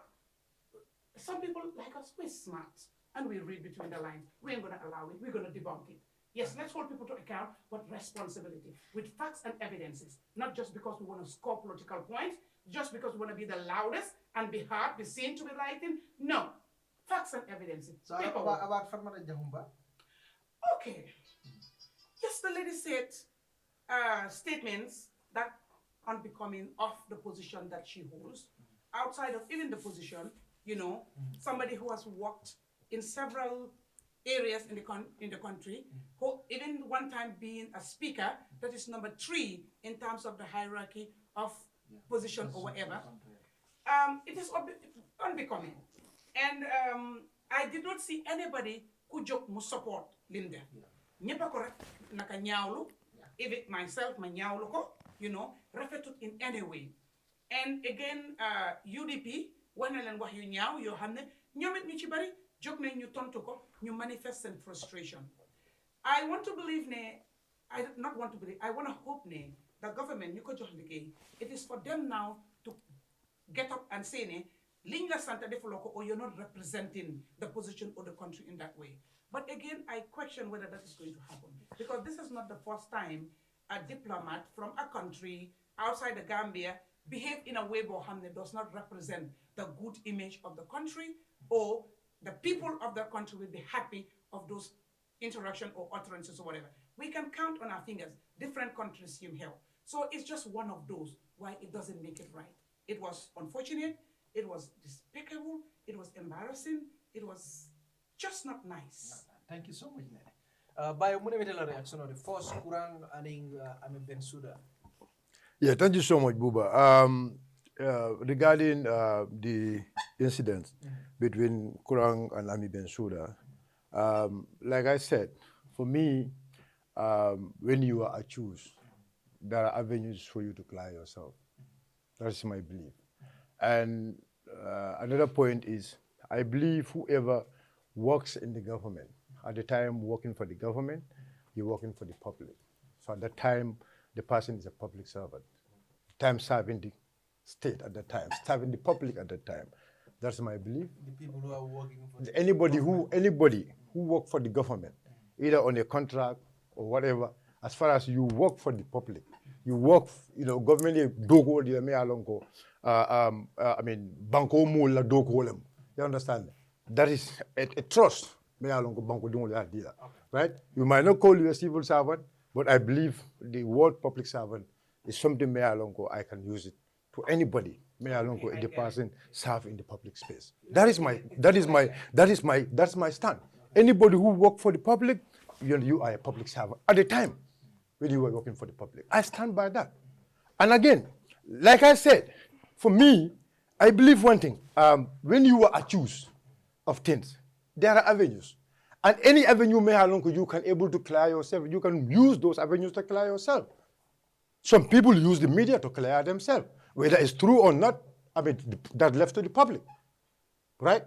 Some people will be going to the parliamentary commission if their names popping. You understand? I mean, whether they will be cleared or they will not be cleared, that also left to the public and the government. You understand? And some people will also use courts. Because at some point, because let's say, if you look at the Janet Commission, the mandates, there is a point there where it says Janet Commission is a kind of a mini court, you know. I mean, because the people there, you understand, they learn to a position of a judge. High court. Yes. So we believe even this parliamentary commission also, because the parliamentary commission, there are, you know, a symbol deal, symbol like this parliamentary function also, those powers they give them. Yes, if they summon you have to come and answer. So for me, you know, wherever suits you, that is the avenue to clear yourself. Those avenues are there, and nobody should stop you not to use those avenues to clear yourself. Because these are things really I mean, democracy will pull take sansang. And I also say this, look, you know,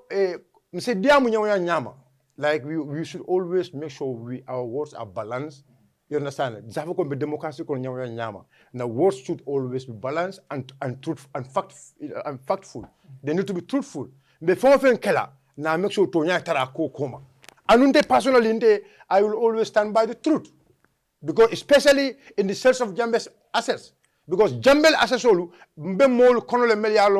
know, I was part of people, we gathered them together. I could also take one car, I can also take a car and go on like a wafi. No, but list on no more lango for any it is list on go masakunda list on let me tell you something. Let me tell you something. You see, yajele Jambela Motol can bring gum. No. You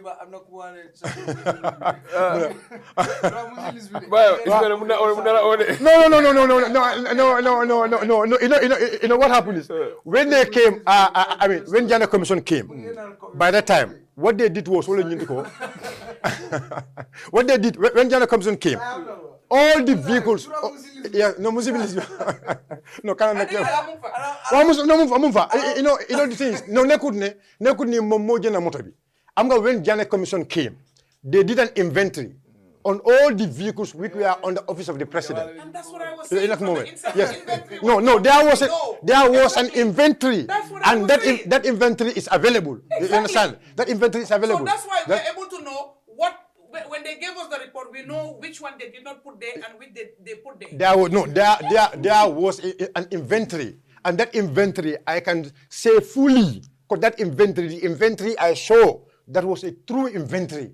I saw those vehicles with those people. Motol mel yalon ko yeta ya jembela sefo dolu bulu, ya jembela fonko dolu bulu, ya jembela korado motol mel beje, motol ben jumale bulu, ya ta jumale bulu ya di jumala. That inventory is there. Motor Melian go there on the office of the president. Motor Melian go yeta, it could be used as VIP. Yajimelo Roswell Bay. They use them. They say that you're going to keep them to use them for VIP. Whether they are there today or they are not there, I don't know. But there was an inventory. Have you ever seen any Royce? Allah. Maybe you last to go to the state house. Maybe you saw it. No, I said on the street, running in the street. No street, but maybe state house because you last to go to there. Maybe you see. No, Doctor Yes, because me, I when Vice President died. vice président Badara Diouf boobu nekku si biir si biti la yes boobu si biir la sax that was my last waaw loolu la am no state house foofu noonu non si bunta bi non si bunta bi waaw non si bunta bi man moom bilaay man ma daaxa rek ma get so you understand so buba I mean ngamen fo lo nyindu ko aluwaye adama dungo sa femfenna pour ye fon senende use the avenue and ye fon senende. So regarding Fatmata, Fatmata Jahumba, you see, for Fatmata Jahumba, right? Fatmata Jahumba, you see, Yajale Aramadungo, you cook a killing. Yafulanja. You understand? You know, at some point, Manungulu Sabanjang, Umtawla. So, Bembe Jawala Atefanang, Ate, a la position of diamond and the Karanale. Yajale, ye Monsotomia and go in Chiquitela. If four come along, near four come along. Ibe mina sila la kafo go bela audio kila mo. Il faut come along anun ke balem fatmatati. You understand? And nu at the former diamo kono ako he has a more subtle he has people men ko there in UDP. You understand? And I know UDP MPs men go near South Africa. You know, they meet her. And you also need to understand let these people understand yes, they were in political parties here in this country. But the moment they appoint them to be ambassadors working for us outside, they are not there for NPP. They are not there for the president alone. They are there for us. They are there to serve UDP. They are there to serve NPP. They are there to serve PDOS. Anybody in that country, they should be there to make sure yo mari sulo menna yo kaje. So Fatimata le kuma kan lumeli along ka efo kula me along. One thing I think I apologize. Either the apology is accepted by others or is not accepted by others or to some moldable I mel neng. Although I understand because I'm a member of UDP, I Gambia funding I neng. So what I like dendro man the UDP that I went further to the Gambian youth. And Gambian youth soul, my mother will be Thank you so much.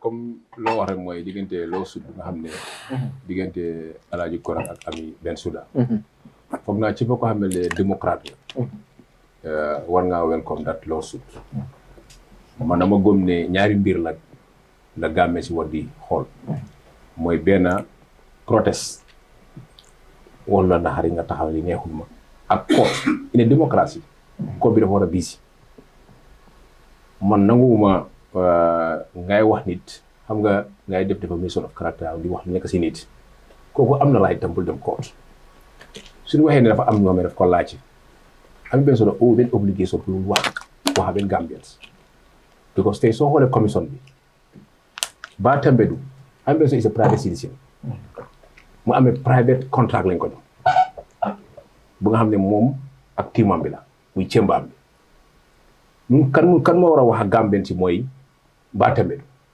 bu ko moom moo ko appoint moo ko jox liggéey bi moo ko jox contract through the Gambian government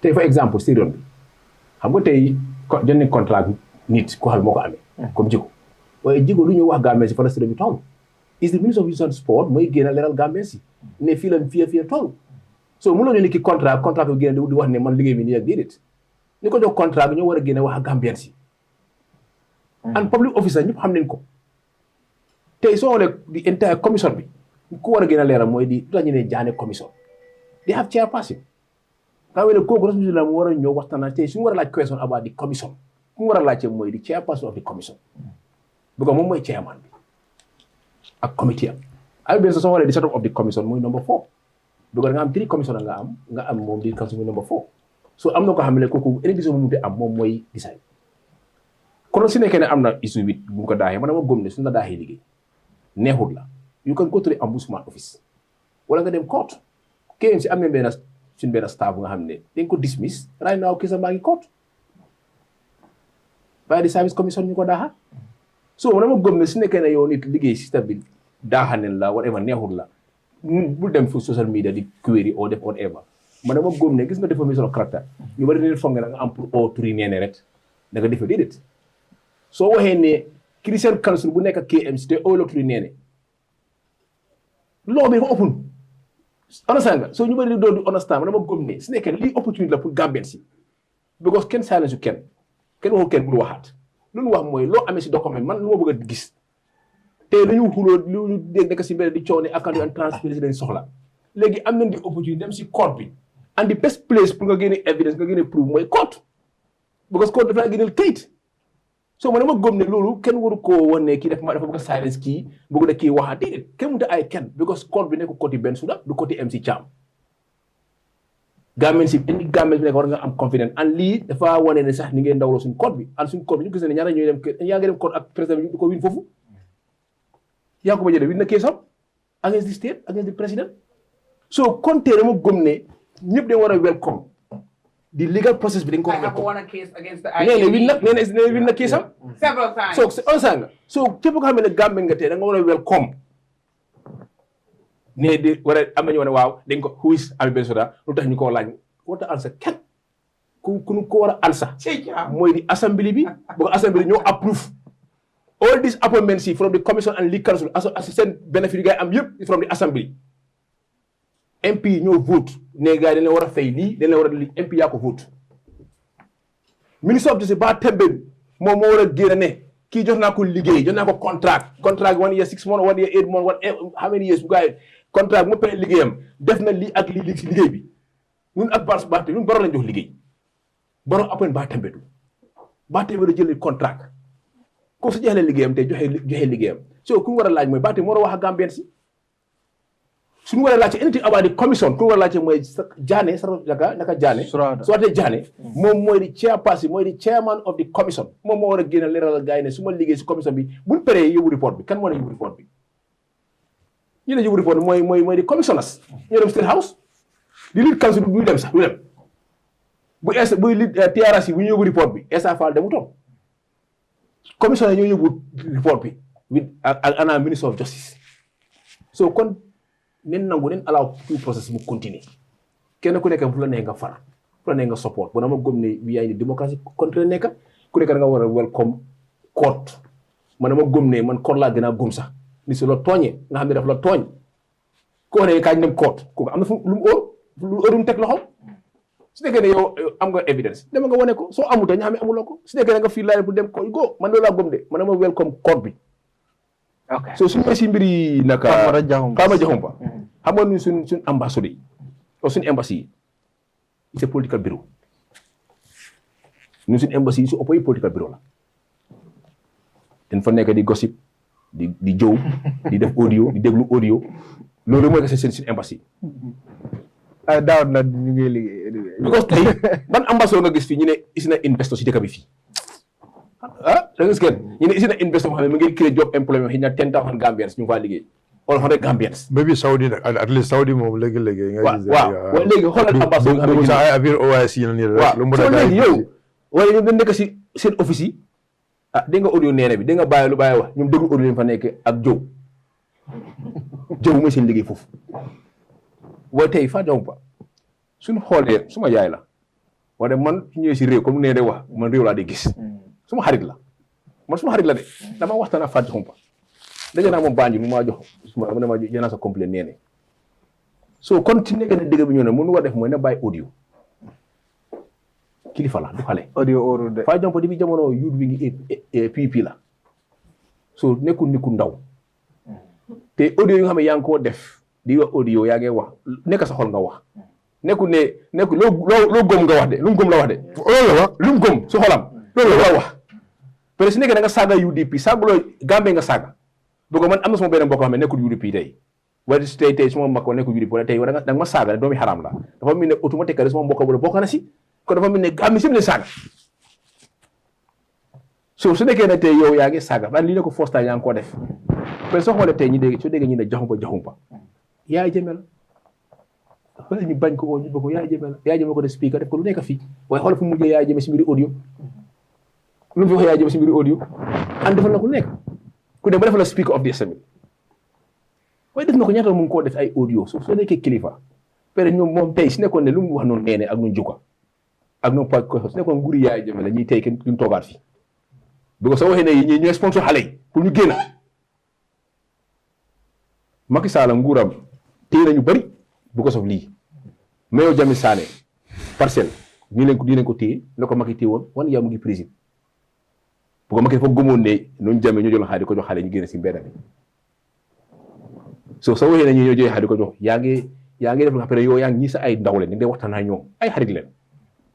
That's right. So kon foog naa ne soo nekkee yaa ngi nekk ambassadeur da nga nekk rôle modèle parce que lu bàyyi woon dëgg la ambassadeur ñoom dañu foog ne ñoom NPP ambassadeur la NPP nekk ni fee gaay sarere ambassadeur dañu war a Gambie nga gis ambassadeur bàyyi son kansolo ambassadeur di ñëw di campagne yëpp ñëw ambassadeur di campagne yëpp ñëw lu ma di campagne parce yaa gis fi ay ambassadeur waxal dëkk yi MC waxal arito nekk fi waxal MC waxal MC waxal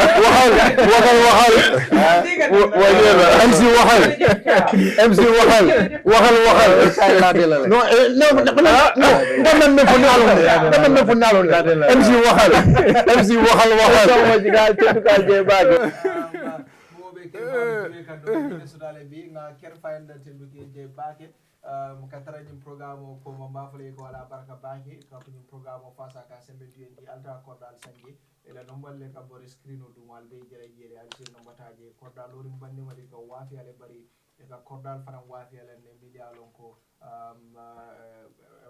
si cordal no mi alon ko nata kene ken so le bi bulu don ni kumandi ba lola le wato mi alon ko re lafta wala fra bango wato la altende ka subscribe na YouTube channel o fana na ni ban jibe kam Facebook. Of course, yes, style sen yaw kuma da bagale na technician Charles Elvis Ngom Lamin Jalo and Sam Sidin Bojang doye muda masimol do ani camera ko ni betin du KJ bage arjuma na la rembe murana le ni ala kitita